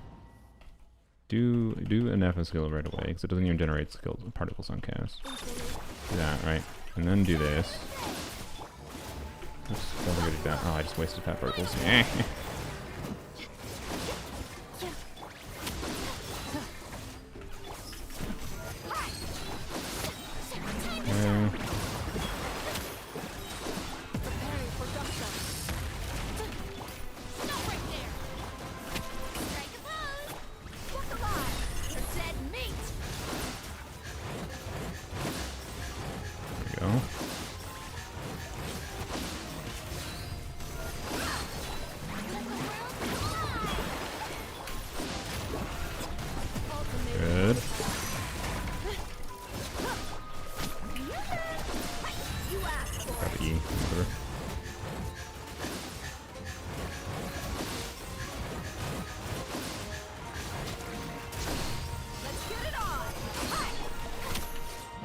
See? Is it becoming more real? Justice will prevail. Oh, that was dumb. Final warning. Gloves off. Like, don't get me wrong, it's not there right now, I don't think. But I think you can understand why I think it's borderline possible. I feel like we didn't get... Why was our damage terrible there? From Dia. Did I have a buff that I was missing? I feel like I wasn't even getting vaporizes, but I should have been getting vaporizes. Can you not, bro? Bruh, I couldn't... Okay. Anyways, I'm gonna have to mess with that more. It's gonna be very awkward to figure out the energy situation to start, though. To be much better than I already had it. But I can definitely get Farina to do a little bit more damage. I can put her on an HP timepiece, I'm pretty sure, and optimize that. And then you might be a matter of switching to this. But I don't know, sacrificing the... it's probably fine to sacrifice the damage a little bit. I could also consider a different artifact build, but it's interesting. Now to compare, let's see what the hell happens here. This is a ridiculously tanky enemy, so I don't think it's doable, but we'll see. There's some upsides. Yeah, I do wish it had a self-damage mechanic. The light will never die. Would have been nice. Crap.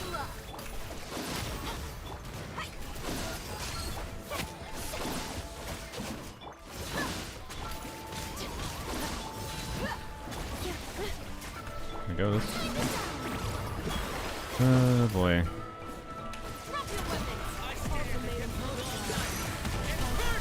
Now, really would have liked to activate burst while I was doing that animation, but oh well.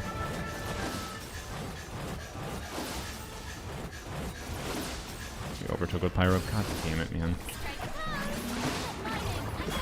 I really can't wait to potentially replace Farina in this team.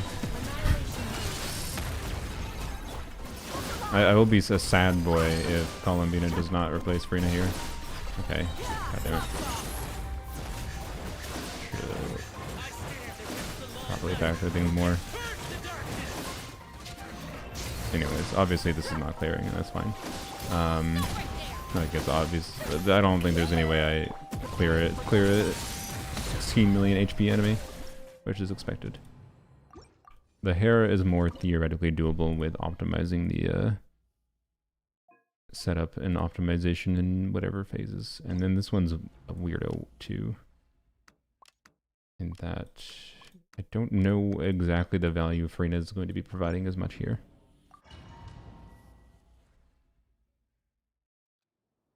Sauce League saying that Columbina will enable Lunar Freeze and Lunar Swirl. Yeah, I wouldn't be surprised if she would do something like that.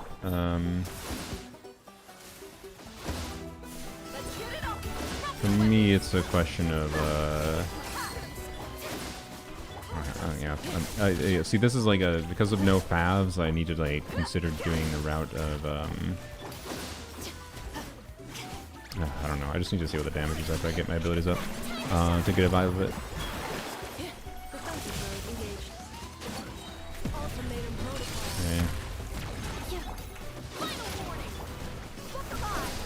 No. Okay, I need to funnel particles from Dia for the start. Okay. Oh fuck.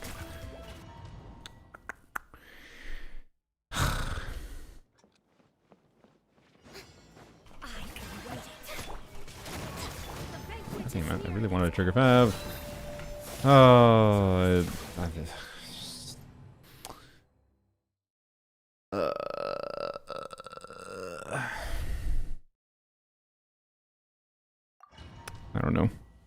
I don't know. Come me with my decreed reroll when you're done with Stygian. You can at me or DM me if you want, but or you can ask in chat right now if you want.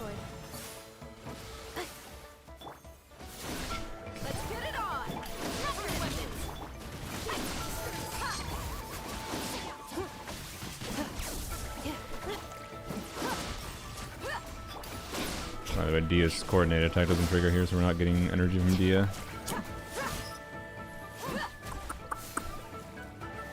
I think Hera is the one I have the best shot at. Final warning. Forgot about not getting energy from Dia's skill here. That really sucks. Strike. Annihilation mode. On top of the no fabs, it's gonna make things like near impossible in my opinion. Stop right there. You asked for Let's see what happens with damage output here. No, that's where it now. it. Okay. Time's over. I can try a Shiver's team, though.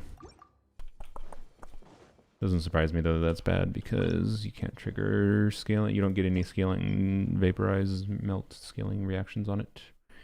Yay for white shields. But let's see what happens with Yai. Eon's on. And here, I wonder. We probably start with like a Yai normal attack into a Chevre's hold E. Probably. I don't know.